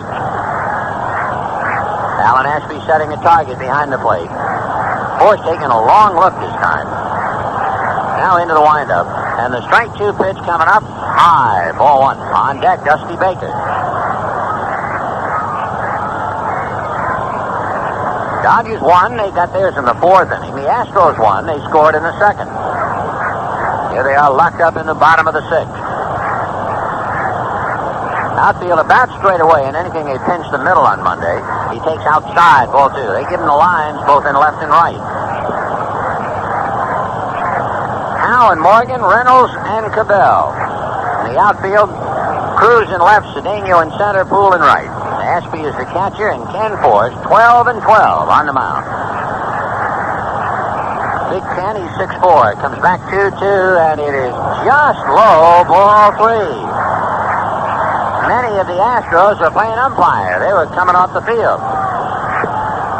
A tough pitch for Monday to take, 2-2, but he didn't clinch, and it's 3-2. Bush into the windup, and the 3-2 pitch to Rick is swung on and whammed into right. Solid base hit.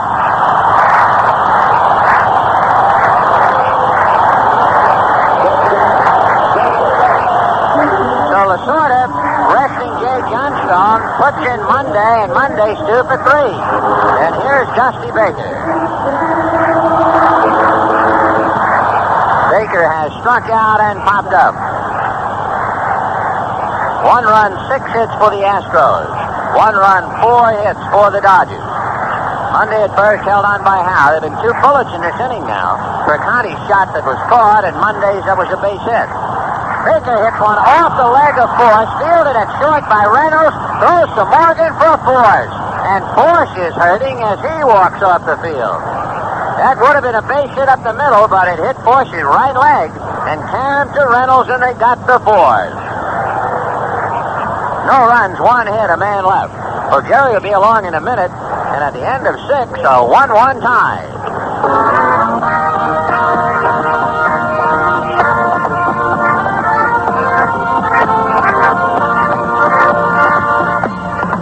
This was for you, for being on the job and working hard all day. This was for you. You know that nothing less than that can make it all the way. There's no one else who does it quite the way you do. This was for you, because it isn't only what you say, it's what you do.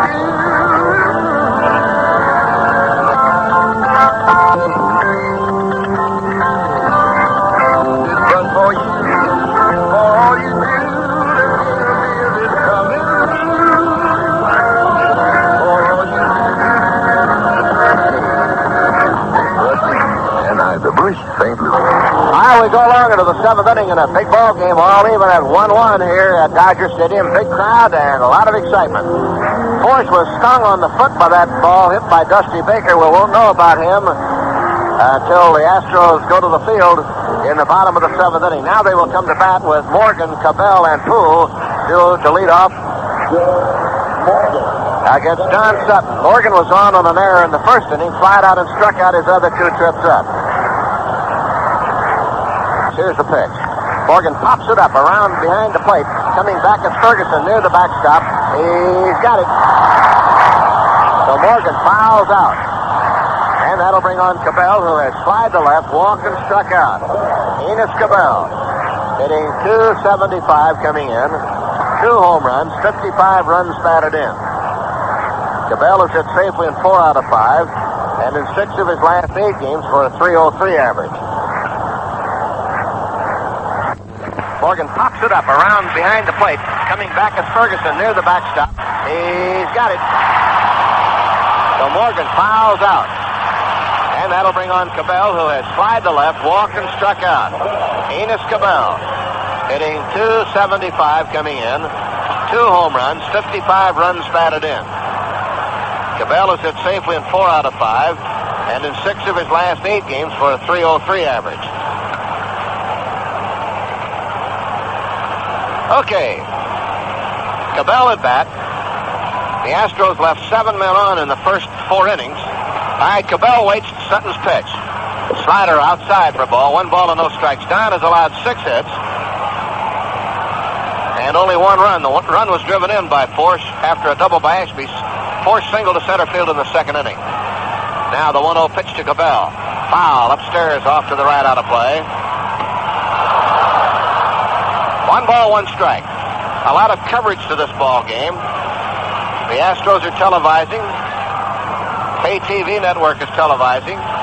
The Dodgers are televising. And the press box is jammed full of reporters. A lot of interest. Tomorrow the game goes on national television. Also on Sunday. 1 ball, 1 strike. Cabell waits the pitch. Popped up into right field. In comes Mundy. Out goes Perconti. Perconti calling. He's got it. So Cabell pops up to the second baseman in shallow right field. In fact, he was a long way out in right field. 2 down now, and here's Poole at bat. Perconti playing instead of Lopes, who just can't turn his head. Davies' neck is so stiff it's as if he has it in a cast. Poole at bat, doubled in the first inning, hit into a force play and popped out his other 2 trips. Terry batting .281. 1 for 3. Sutton working with 2 out. He's now retired 6 in a row since Sedano doubled in the 5th inning. Don got whacked on the foot earlier in the game on a smash hit back by Ashby. That was in the 4th inning, and Force got one on the leg off the bat of Baker in the bottom of the 6th inning. Here's the pitch on the way. He turned that one over a little low, ball 1. Looked like a screwball. 1 ball and no strike. Sutton doesn't throw that pitch very often. Of course, all of Canada really anxious to get Montreal into the Eastern Division Championship, but they lost a big one tonight, 2-1 to the Phillies. Here's the 1-0 pitch. Ground ball to the second baseman, Perconti. Nice big hop. Throws him out of the side, retired in the 7th inning. So Sutton is pitching a dandy. He's gone through 7. The score going to the bottom of the 7th inning, all even 1-1. Now let's pause for station identification. This is the Los Angeles Dodgers Radio Network. This is Larry King. Stay tuned for the Larry King Show, coming up right after Dodger baseball on KTAR Phoenix. For the Astros now, Rafael Landeskog will take over at second base for Joe Morgan. Joe hurting. They pulled up a little lame in the first inning, and so he has to give way now to Landeskog as they go to play in the bottom of the 7th inning. It'll be Garvey, Say, and Guerrero coming on, and Force, who was whacked on the foot by Baker's drive, is okay apparently. He will stay in here. Garvey doubled his last time up to drive home the tying run. Steve now with 196 base hits, and he will have, reasonably, if they play only 3 games, he would have 10 more at bats. The Dodgers, of course, hoping he'll have a little bit more time and play on Monday. Pitch to Garvey, taken high, 1 ball and no strike. But down through the years, the Dodgers have been involved in some mighty tough ones. Mighty tough ones. Beginning, of course, back when they lost the playoffs to the Giants in 1951. Garvey checks to the strike, 1-1. We joined the club in 1956. They were involved in a pennant race in September, and they won the championship by winning the first game of a Sunday doubleheader on the last day of the season. And then, of course, in 1959, the Dodgers in California had to go to a playoff and win that one. That's Milwaukee. Garvey, broken bat, ground ball wide to third. Cabela's up with it. Throws, and it's in time to get Garvey. Broke his bat, and Steve grounds out to third, 1 away. Ron Say, the batter. The line drive, caught by Landeskog. Say lines one right to Landeskog. There have been several hard-hit balls here lately against Force, but they haven't found a hole. Here's Guerrero at bat. Pedro has singled and grounded out. But it's the Dodger history to have exciting teams, exciting finishes. Stay in the pennant race. Only a few times were they blown out of the pennant race early. Last year being one of those rare times. A bad start, but a great finish. And now they're backed into a corner here and trying to get out of it. 2 outs, Guerrero waiting. We're getting down to the late innings, of course. Bottom of the 7th inning. Ferguson on deck with Thomas to follow. Big Ken Force in perhaps the biggest game he's ever pitched, even though he did have a no-hit ball game. He would like to put out the lights here tonight. The pitch to Guerrero. Half swing. He went too far, chasing that breaking ball. He has a good breaking ball, this Force. Ryan goes tomorrow against Royce. That's the pitching matchup as of now. Rule and Hooten are due to go on Sunday. If the Dodgers were to win all 3, I wonder about Monday's pitching. Who would go Monday? Well, you can't worry about that now. The Dodgers have to think about this moment. Here's the 0-1 pitch on the way to Guerrero. High fly ball, deep left field. Away back at the wall. And this ball is caught by Cruz. Caught it. Cruz caught it going up against the fence. He took a home run away, maybe, at least an extra base hit. A towering high fly ball off the bat of Guerrero. And Cruz went back as far as he could and hauled it down. So Guerrero almost, and Cruz up in the air, and he caught it, apparently, right at the top of the fence. No runs, no hits, no errors, and the Dodgers missed going ahead by just that much. Okay, we'll go to the 8th inning with a score. Dodgers won and the Astros won. An even bigger winner in 1980, that's Farmer John at the recently concluded California State Fair in Sacramento. Farmer John entered more of his products than ever before, 23, and all 23 won Consumer Reaction Award medallions. 23 entries, 23 medallions, a perfect score. Now, the awarding of a Consumer Reaction medallion is based on a product's taste appeal. The tasters or judges are consumers like you, many hundreds of visitors to the fair.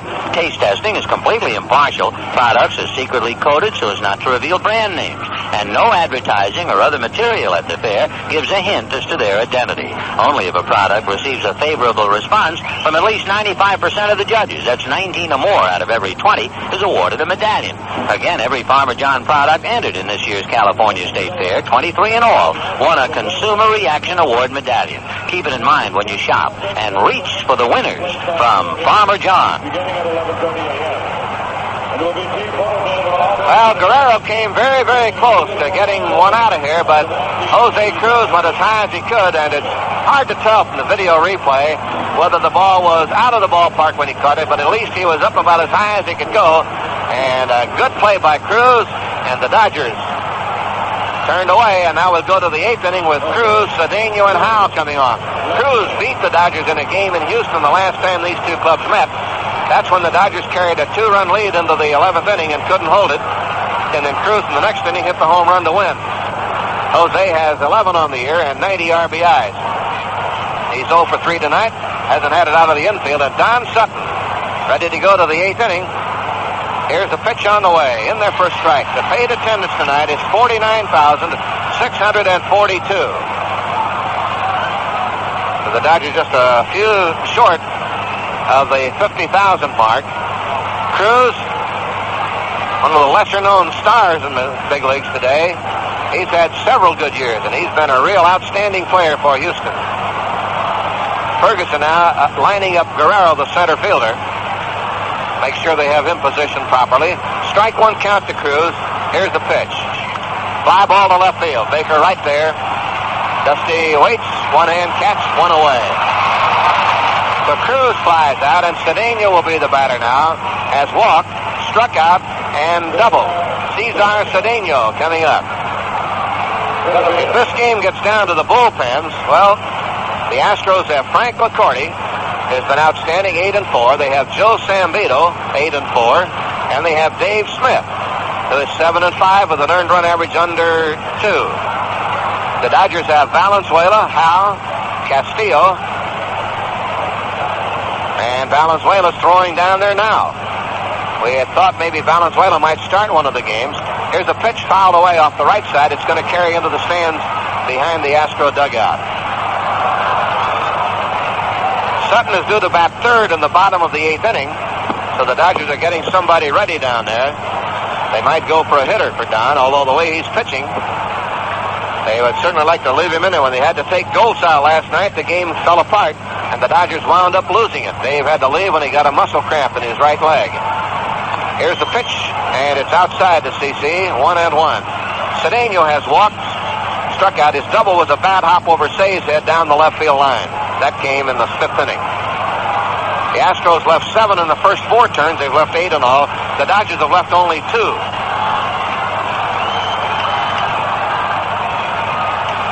1 ball, 1 strike. Down to the windup and the pitch. Way high, ball 2, 2-1. 2 balls, 1 strike. Day game tomorrow. Starting time is 1:20. Sunday's day game starts at 12:15. That'll be Fan Appreciation Day.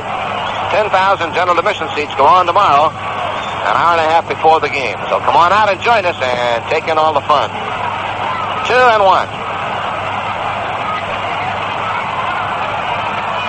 Boy, they're really going right down to the wire, aren't they? 2-1 pitch to Cedeno. Breaking ball outside, ball free, 3-1. Howe is on deck. Cedeno has 10 home runs. Howe has 9. Poole 13 to lead the team, and Cruz has 11. 3-1 the count.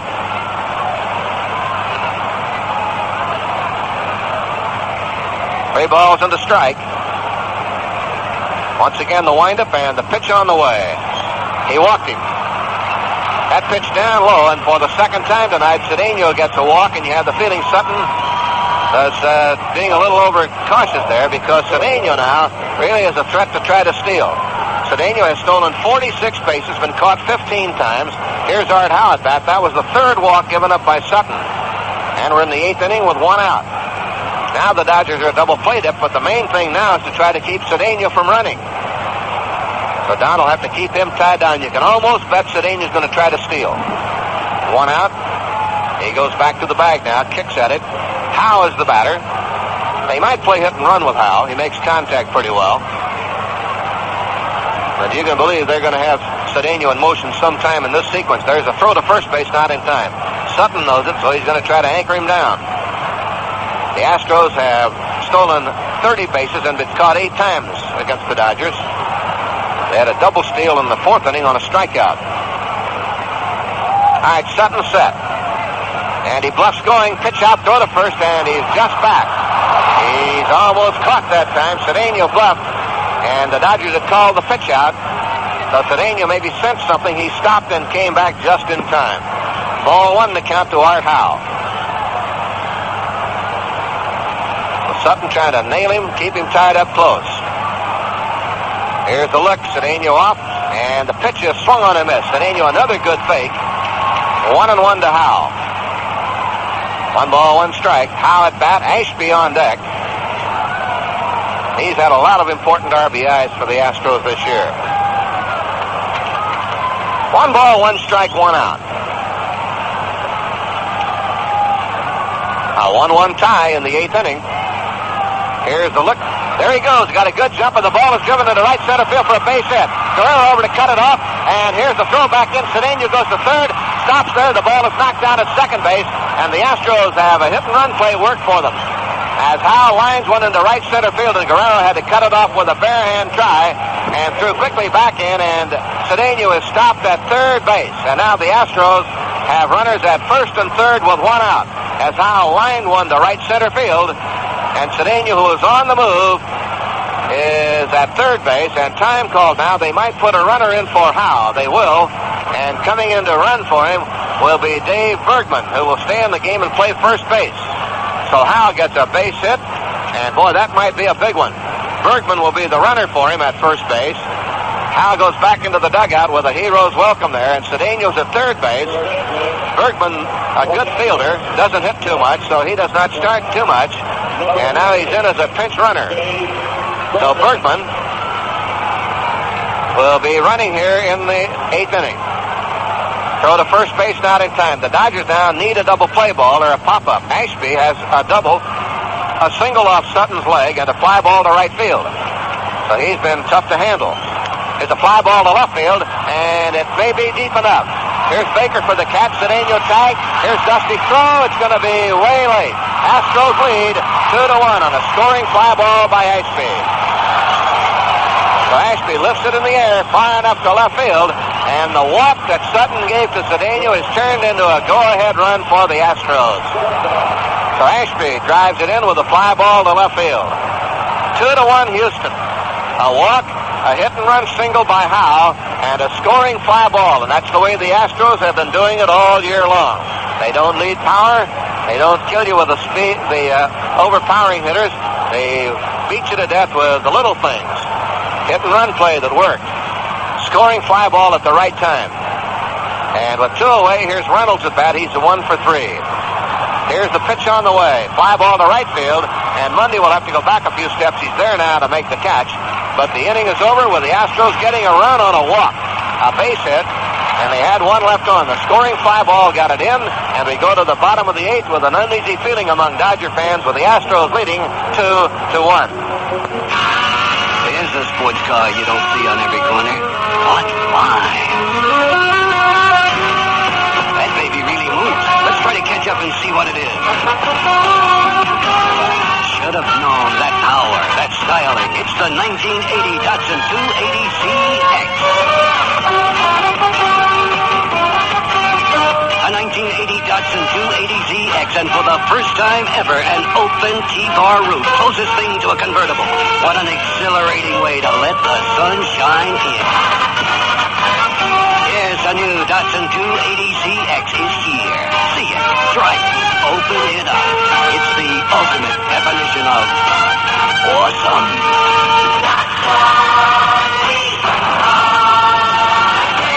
To bring you the grand opening of the Datsun 280ZX. Well, we go to the bottom of the 8th inning, and the Dodgers are at the bottom of the batting order, and the Astros are 6 outs away from their first championship ever. And Ken Force goes to the mound now. He will pitch to Ferguson, Thomas, and no doubt a hitter for Sutton. The Dodger bullpen is busy now. We have a right-hander and a left-hander throwing down there. As Force comes on, he retired the side in the 7th inning, although there was a line drive in there. Yeager and Valenzuela are playing catch down there. Yeager's warming up, and Valenzuela's getting ready perhaps to come into the ball game and pitch. But Ken Force, who drove in a run his first time at bat in the 2nd inning after Ashby doubled, Force singled to drive in a run, and then in the 8th inning, a walk to Cedeno. A hit-and-run single on a 1-2 count. Howe hit it into right center field, and Cedeno raced around to third, and he was able to score. On the fly ball by Ashby, he hit it to left field to Baker, whose throw to the plate was not nearly in time to get the fleet-footed Cedeno. So the Astro players now are all standing up in front of the bench down there, led by their skipper, Bill Verdon. We're in the bottom of the 8th inning, and let's see what the Dodgers decide to do. Ferguson will start it off. He has struck out and fouled out in 2 trips up. So Fergie, who at one time played for a year or two with the Astros, coming on now. Atlanta beat the Reds tonight, by the way, so the Dodgers trying to stay above the Reds, lead them by 2. Here's Ferguson at bat. And the Dodgers pleading for Joe to hit one out of here. 8 home runs, 28 runs batted in, and 6 RBIs against the Giants the other night. Time call now. An object out of the stands thrown onto the field down in left field.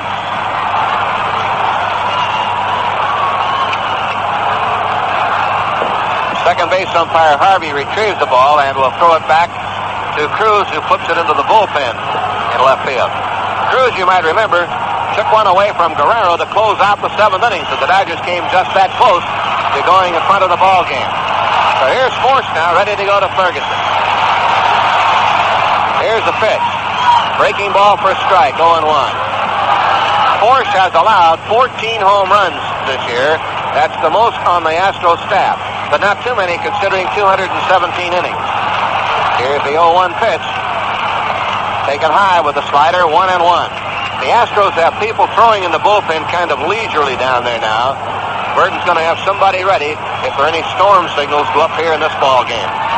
1-1 count to Ferguson. Here it is. Bouncing ball, left side, deep in the hole. Reynolds, a long throw. Got him.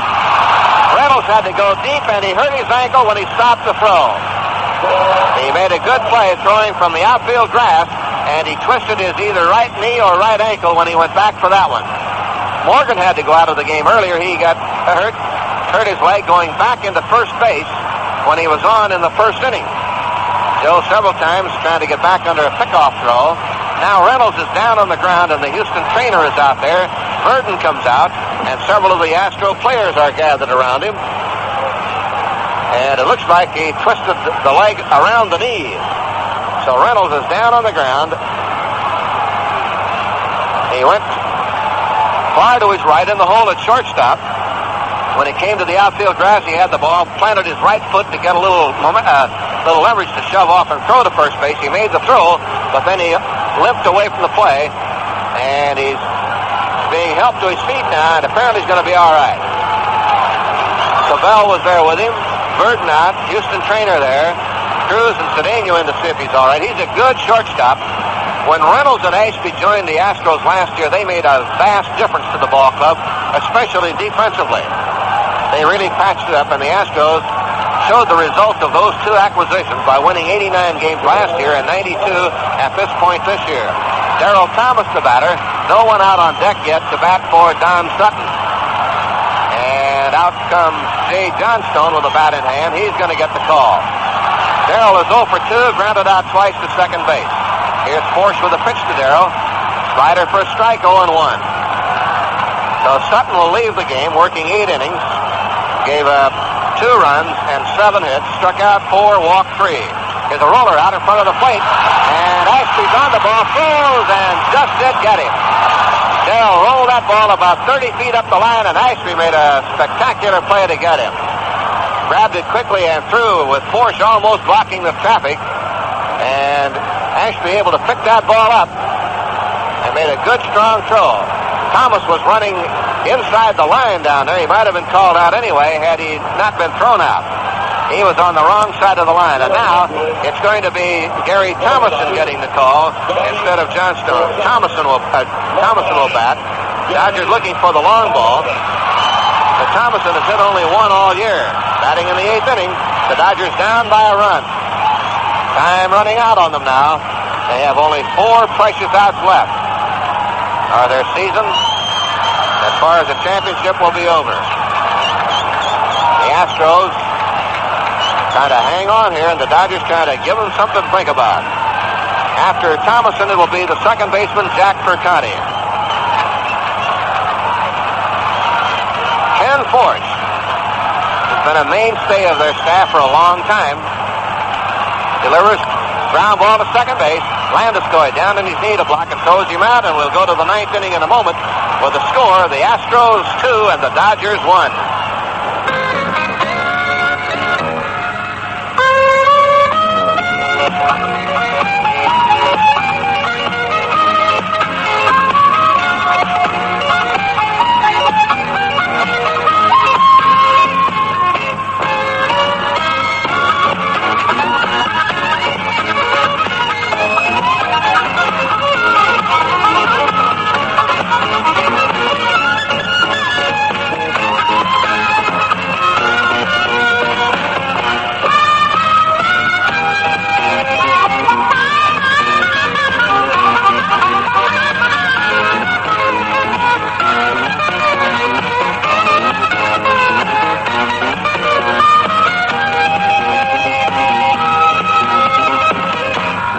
Bud's for you.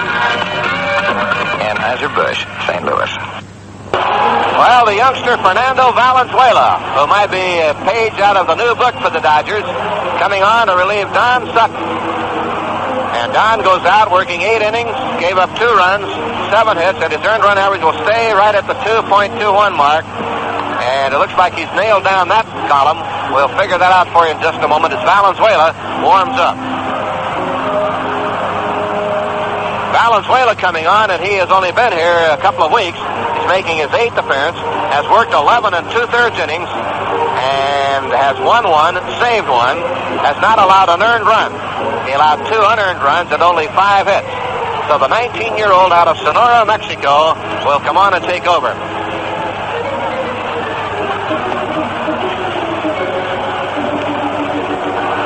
Okay. Valenzuela warming up. And he will pitch first to Ken Force, who drove in the first Astro run with a single in the second inning after Alan Ashby had doubled. And then in the 8th inning, a walk to Cedeno, a hit-and-run single by Howe, and a fly ball by Ashby to right center, rather to left field, drove in the run, as Cedeno came in to score. The single by Howe went to right center field. So now it'll be Force coming on. He's pitched a gritty ball game. Graham, with his contact, the Dodger operator, Mark Graham. All right, here's Force at bat. 1 for 3. But more importantly, he has kept the Dodgers off the base paths when he had to. He has retired the last 7 in a row. Now we go to play. Valenzuela delivers to Force. A swing and a miss and a fastball. Strike 1. So the Dodgers are down to 3 more outs in the ball game. And are taking a look perhaps into the future here now. Here's the 0-1 pitch on the way to Force. That's a little low for a ball. 1-1. 1 ball, 1 strike. Bottom of the 8th and the pitch on the way. Swing and a miss, and it is strike 2. 1-2 to Ken Force. After Valenzuela pitches to Force, he will have Landeskog and then Cabell. Landeskog is in there for Morgan. The 1-2 count. Here's the look, and here's the pitch. Little looper to the right side, and it'll be caught by second baseman Perconti. So a pop-up to Perconti, 1 away. Landeskog coming on. When the Dodgers bat in the 9th inning, they will have Perconti, Mundy, Baker. And if anybody gets on, then it'll be Garvey and Say. Okay, 1 out. Landeskog, a switch hitter, will bat from the right side. Dodgers in the 9th, looking to the 9th. Perconti due up. But you can look into the dugout and see Jay Johnstone lingering there, hoping to get a chance to swing a bat. Then Mundy, then Baker. But right now, Valenzuela to Landeskog. The look and the pitch on the way. Scrooge for a strike. Landeskog hitting .251. Good utility infielder. Against left-handers hitting .298.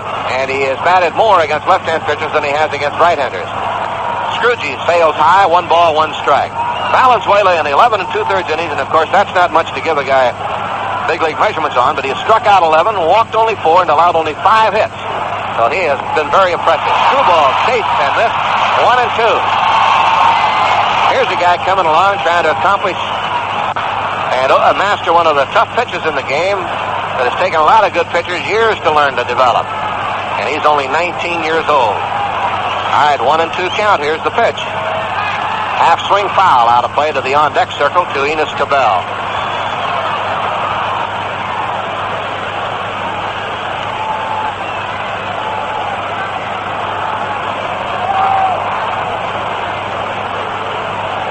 One and two with one out.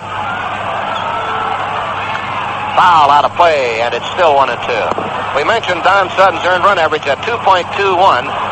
That will still lead the league, and he is going to win the ERA championship because the best that Carlton could do if he has a shutout in 9 innings on Sunday would be 2.27. Here's a strike three call. Oh, strike three to Landeskog, and Valenzuela gets his second strikeout. So Don Sutton will be the first pitcher since Sandy Koufax did it in 1966 to lead the league in earned run average.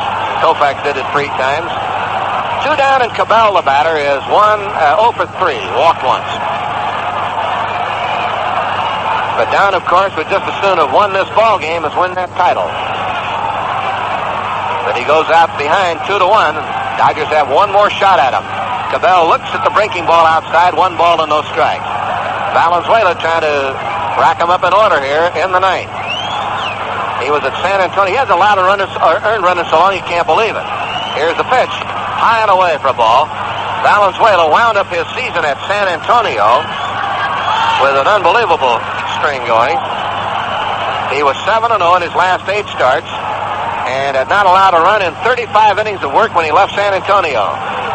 Here's the 2-0 pitch to Cabell. Missed outside ball 3-0. His last 7 starts at San Antonio, he allowed 6 earned runs in 62 innings. Earned run average of 0.87. And his earned run average in the big leagues is 0.00. 3-0 pitch to Cabell. Line drive back to the middle, base hit. So Cabell swinging on a 3-0 count. And he hit it back to the middle for a base hit. His first of the game, and number 8 now. And we'll pause for station identification.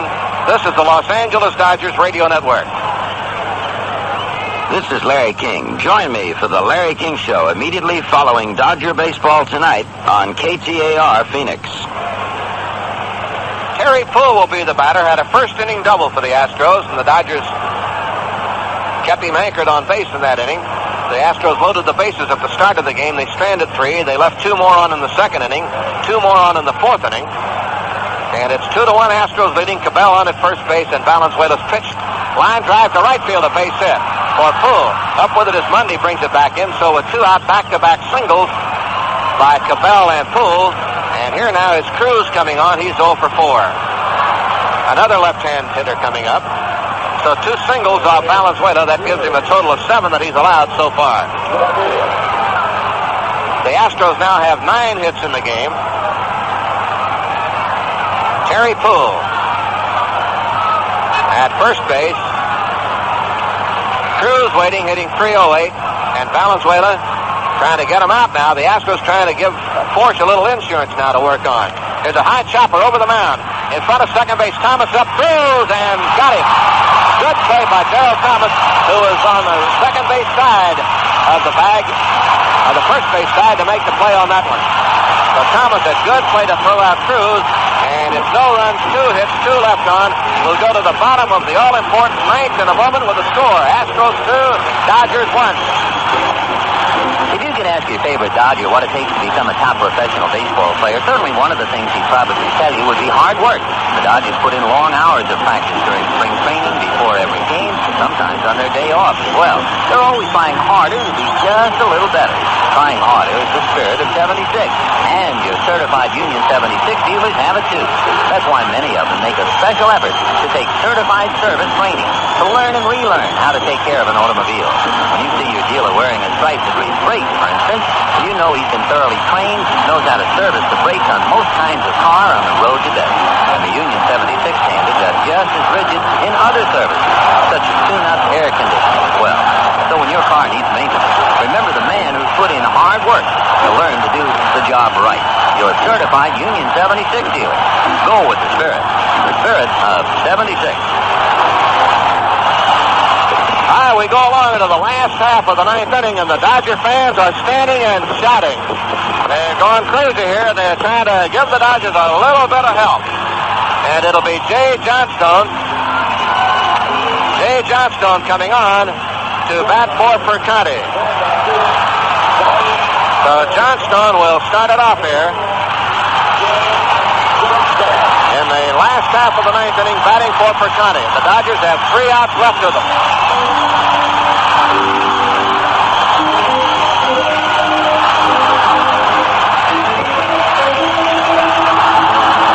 Okay, here's Johnstone up now. And the pitch to him is in there for a strike, 0-1. So Johnstone trying to get the Dodgers a start in the bottom of the ninth inning. Force winds, delivers, ground ball right side. Landeskog, a great play. Burns got him. A beautiful play by Landeskog. And the Astro bench standing and applauding their little second baseman who made a great play to take a base hit away from Johnstone. Here's Rick Mundy coming on, and the Dodgers now are down to 2 outs. The Astros trying to do it for the first time in their history. All right. Here's Mundy stepping in. Mundy has 1 hit, scored the Dodger run. The Astros are all standing up down on the bench. They are really ready to go. The Dodger fans are standing. They're right down to the last now. Ken Force standing in the center of the mound. The crowd hollering and screaming at him. It is bedlam here at Dodger Stadium. And Force now pitching to Mundy. High, ball 1. 1 ball and no strike.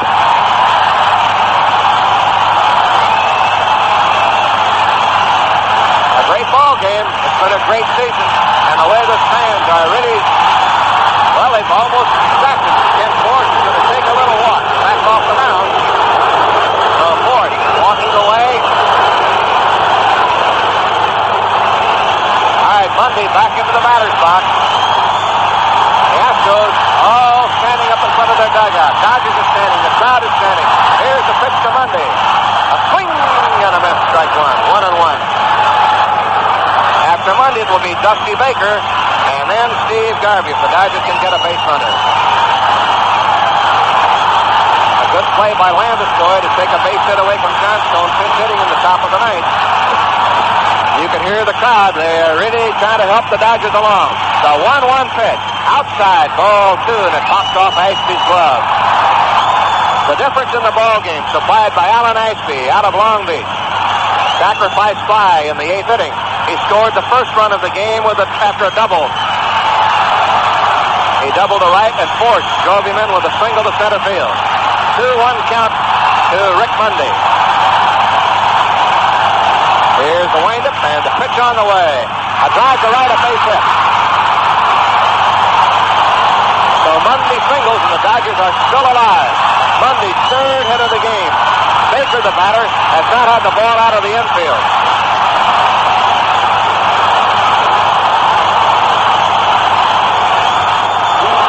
A runner now for Mundy, Rudy Law.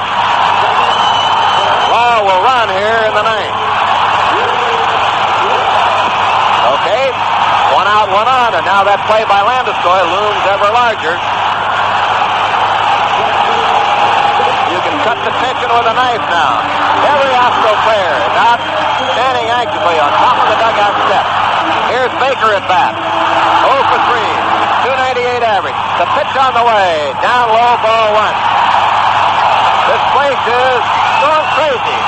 If the Dodgers were to get a runner at third base now in this situation, you would really hear the noise. They are making as much as is possible.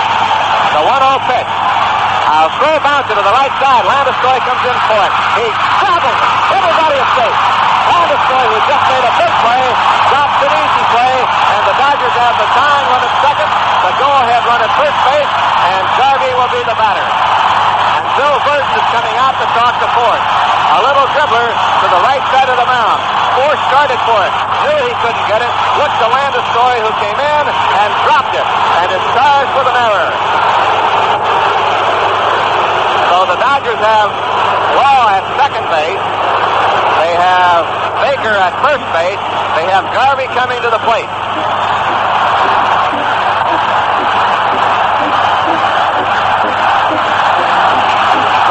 got the mound. Landeskog had just made a super play to take a base hit away from Johnstone. Now the Dodgers have a chance to stay alive. Burton leaves the mound, talks to Ashby as he goes back to the dugout. Garvey doubled to drive in a run in the fourth inning. Baker walking slowly across toward the dugout, and Baker, I think, might have to come out, and Gary Weiss is going to go in and run for him. Weiss will run for Baker, who apparently hurt himself going into first base. So Weiss will be the runner at first base, and Baker is limping off. The Dodgers have their second pinch runner, and boy, this has been a great season, and it's right down to the end, and it's not over yet. We'll see how it comes out. Well, the Dodgers have had a great year, win, lose, or draw. These two clubs have put on quite a season. It has been really something. It has been a great year. The fans are up and cheering madly. The Dodgers have drawn over $3 million for the year. Garvey's trying to give them something more to cheer about. Here's Force now, trying to stay calm and cool. Garvey at bat, stay on deck, the pitch on the way. Lifts into center field. Cedeno is there, he's got it. Garvey hit it too good. A fly ball to straightaway center, and now the Astros need one more, and Ron Cey is the batter. Cey has flied out, grounded out, and lined out to second base. So Garvey does not do it. So here's Ron Cey, who came into the game with his leg all taped up and wanted to play in this very important ball game. Cey is the batter, and he's up here now against Force with a chance to tie it. Ross stands at second.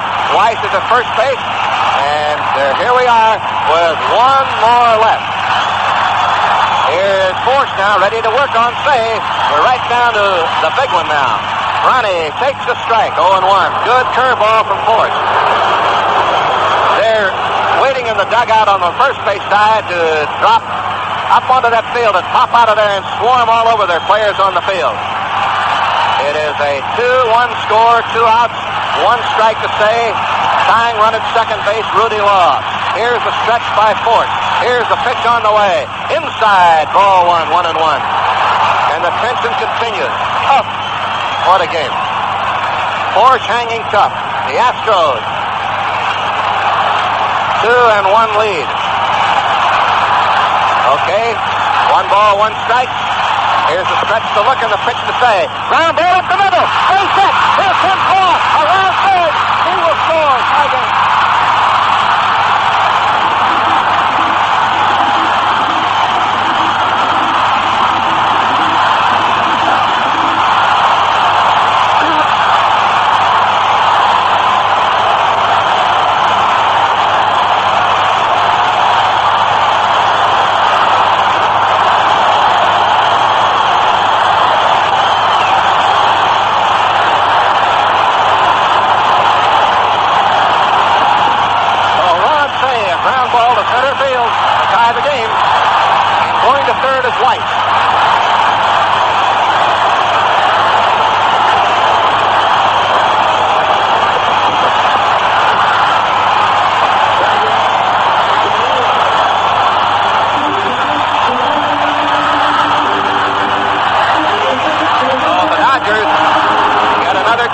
Landeskog kicked the little roller. The Dodgers have converted that to the tying run.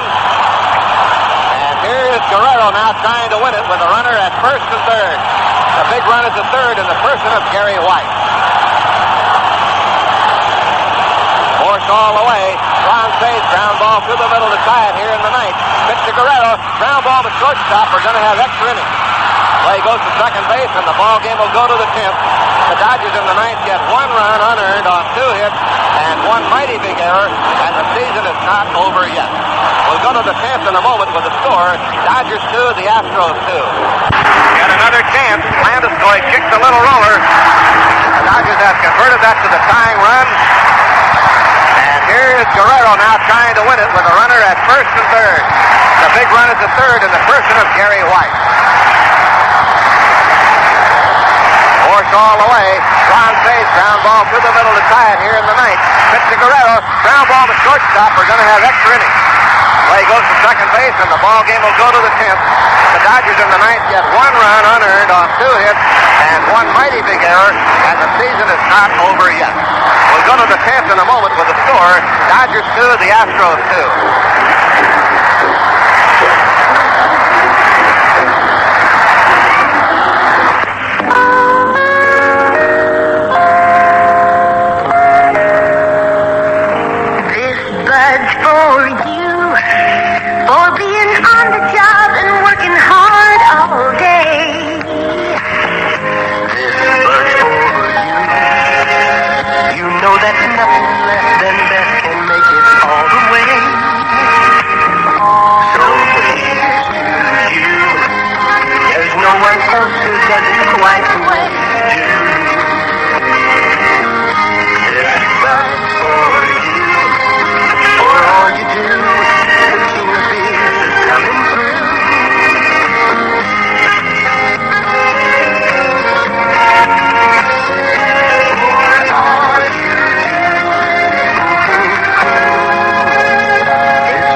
Dodgers have some changes to make now. Rudy Law stays in the game and will play left field. Baker, of course, came out for the runner White. Frias goes into Baker's spot, will play shortstop. Johnstone is in right field, and he went into the game in the leadoff spot, batting for Conti. And Valenzuela now ready to go into the 10th inning in a tie ball game, 2-2. And boy, what a way to go down to the wire, huh? Burton is talking with the plate umpire Colosi to get the batting order straightened out. The Astros were within 1 out, and then Ron Say grounded one back to the middle to drive in the tying run. It is a 2-2 tie, and it will be Cedeno, Bergman, and Ashby to face Valenzuela, who came in and got the last out in the 9th inning after giving up 2 base hits. They got Cruz on a bouncer back to shortstop. Darrell Thomas now moves over to play second base, as Frias plays short. And here's Cedeno at bat. And a 19-year-old who is at San Antonio this year, out of Sonora, Mexico, is involved in, well, one of the biggest games ever here. And he got him out in the 9th. Now he works on the 10th inning on his own again. A 2-2 tie, a magnificent ball game. Cedeno swings at the screwball, strike 1. The Dodgers had the winning run at third base, but couldn't get it in, as Guerrero grounded out. But Say got a key hit, a ground single to center field. Strike 1 to Cedeno. So the Dodgers are still alive, getting out of that real tight corner they were in. Valenzuela to Cedeno, the pitch on the way. Strike 2, call. Picked up the outside corner with a screwball. Oh, what a game this has been. What a finish. Landeskog made a good play to take a base hit away from Johnstone, but then he gave it back when he kicked a little roller by Dusty Baker, and that gave the Dodgers one more opportunity, and they cashed it in. 0-2. Now the pitch on the way. Just outside with a fastball. 1 ball, 2 strikes. 1-2 is the reading. When the Dodgers bat in the bottom of the 10th, they will have Ferguson, Thomas, and Valenzuela's spot. No one throwing in the Dodger bullpen. Cedeno waiting a ball and 2 strikes. Here's the pitch. Foul upstairs to the right, out of play. It is still 1-2. So the Dodgers were down to their last out. Say kept the game alive, and for all intents and purposes kept the Dodger season alive. But now they've still got work to do here in the 10th inning. Cedeno waiting with a 1-2 pitch on the way. Struck him out. Good screwball, and down goes Cedeno. Valenzuela gets his second strikeout. Here is Bergman coming on, left-handed first baseman. The Astros on the air in overtime games. Well, we'll check them out. They have won 9 and lost 6. The Dodgers have won 9 and lost 9, and at home they are 6-3. Here's the pitch on the way to Bergman. Breaking ball a little low. 1 ball, no strike. Bergman replaced Howe in the order. as a runner in the 8th inning after Hal Single had set up the go-ahead run for the Astros. A hit-and-run single sent Cedeno to third, and the scoring fly ball got him in. The 1-0 pitch, lined at second, caught by Thomas. Go away. So Bertman hit it hard, but right to Darrell. 2 down, and here's Ashby coming on. Ashby has a double, a single, and a scoring fly ball. So the Dodgers trying to make the season go yet another day. And the Astros, who have led twice in the game, only to be caught by the Dodgers in a magnificent ball game here tonight at Dodger Stadium. It's just been an outstanding game and a real nail-biter now. Not many folks have left this ballpark. Here's the pitch now, and it's in there for a strike. Ashby, a switch hitter, turns around now to bat from the right side, and against left-hand pitching, he's batting just 160. 1-0 count. Valenzuela delivers, screw ball a little high, 1 ball and 1 strike. Valenzuela, who finished the year at San Antonio with a flourish. The Dodgers bought his contract last fall from the Mexican League, sent him to San Antonio. The 1-1 pitch. Rucci swung on and missed. 1-2. Boy, he's got a dandy. 1 ball and 2 strikes. Maybe you read Mike Litwin's story about Valenzuela in the Los Angeles Times this morning. Quite a story about this young man who does not speak English. But if they holler Olay at him, he knows what they mean. So 1-2 pitch to Ashby. Struck him out. No runs, no hits, no errors, none left. We'll go to the bottom of the 10th, all tied 2-2. He wore number 4 when he played for the Dodgers. Those of us who are fortunate enough to watch him in action will never forget his amazing catches in center field, or the fact he hit 389 home runs, still a Dodger record. Speaking of Edwin Duke Snyder, and this is another of the great moments in Dodger baseball, brought to you by Union 76. You know, the Dodgers honored Duke Snyder by retiring his number. It was truly a great moment. It was Old Timers Day. Many of the Dodger greats of the past were in Dodger Stadium once again, but it was Duke's Day, as he was welcomed into an exclusive group of only 5 other Dodgers who have received this honor. Of course, Duke has had many highlights in his great career, but surely one of the fondest, July the 6th, 1980, when the Dodgers retired his number. Friends, you know the folks at Union 76 have been bringing you great moments in Dodger baseball for 21 years now, just as they bring you fine tires, batteries, and accessories for your car. So stop in soon, and be sure to go with the spirit of 76.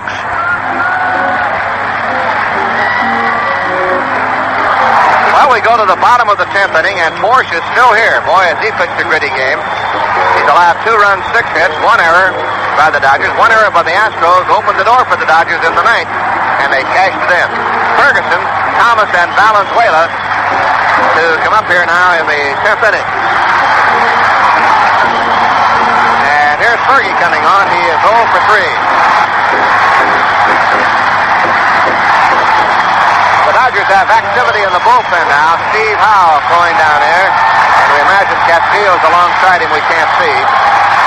Ferguson at bat against Force. And he's 0 for 3. For the Dodgers, Mundy had 3 of the hits. Garvey a double, Say a single, a big one, and Guerrero a single. Outstanding again, trying to get the Dodgers rolling one more time. All right. Here's Force to the windup and a pitch to Joe. Long fly ball, left field. Away back, Cedeno at the warning track. Up in the air, can't get it. Home run, Dodgers win.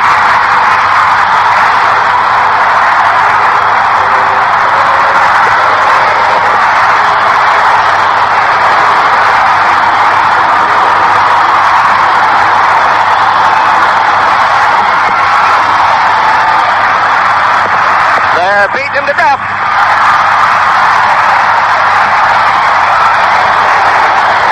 Ferguson hits it into the left field stands, and the Dodgers win a dramatic come-from-behind victory over the Astros, who will have to wait another day, 3-2.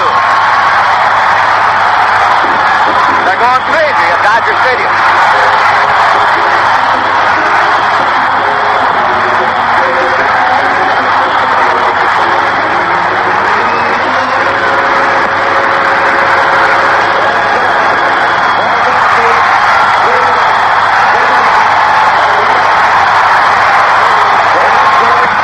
Just let you listen to the crowd for a minute, because it was a dramatic finish.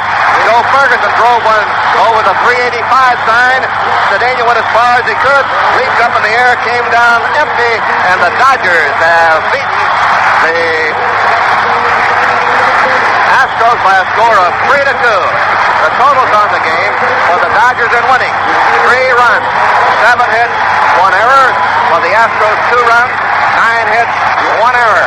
Winning pitcher Valenzuela, losing pitcher Ford, who went all the way, and Fergie has to come back for an encore here at Dodger Stadium. Joe Ferguson, who had 6 RBIs 2 nights ago at San Francisco, comes back and smashes one for the Dodgers after Say had driven in a big run in the 9th inning to tie it up. So once again, the final score of the game, the Dodgers 3, the Astros 2 in 10 innings. Now this is Jerry Doggett, along with Vin Scully and Ross Porter, inviting you to stay tuned for the postgame show coming right up. Dodger Baseball was brought to you by Budweiser. For all you do, this Bud's for you. By Union 76 and your neighborhood Union 76 dealers who invite you to go with the spirit of 76. By Farmer John, the only packer who provides you with Eastern corn-fed pork and pork products that's strictly fresh and a tikka flavor, as well as bacon, ham, hot dogs, luncheon meats, and other fine meat products. Farmer John. And by Datsun, who would like to remind you that it's a long way to empty in a Datsun. A long way.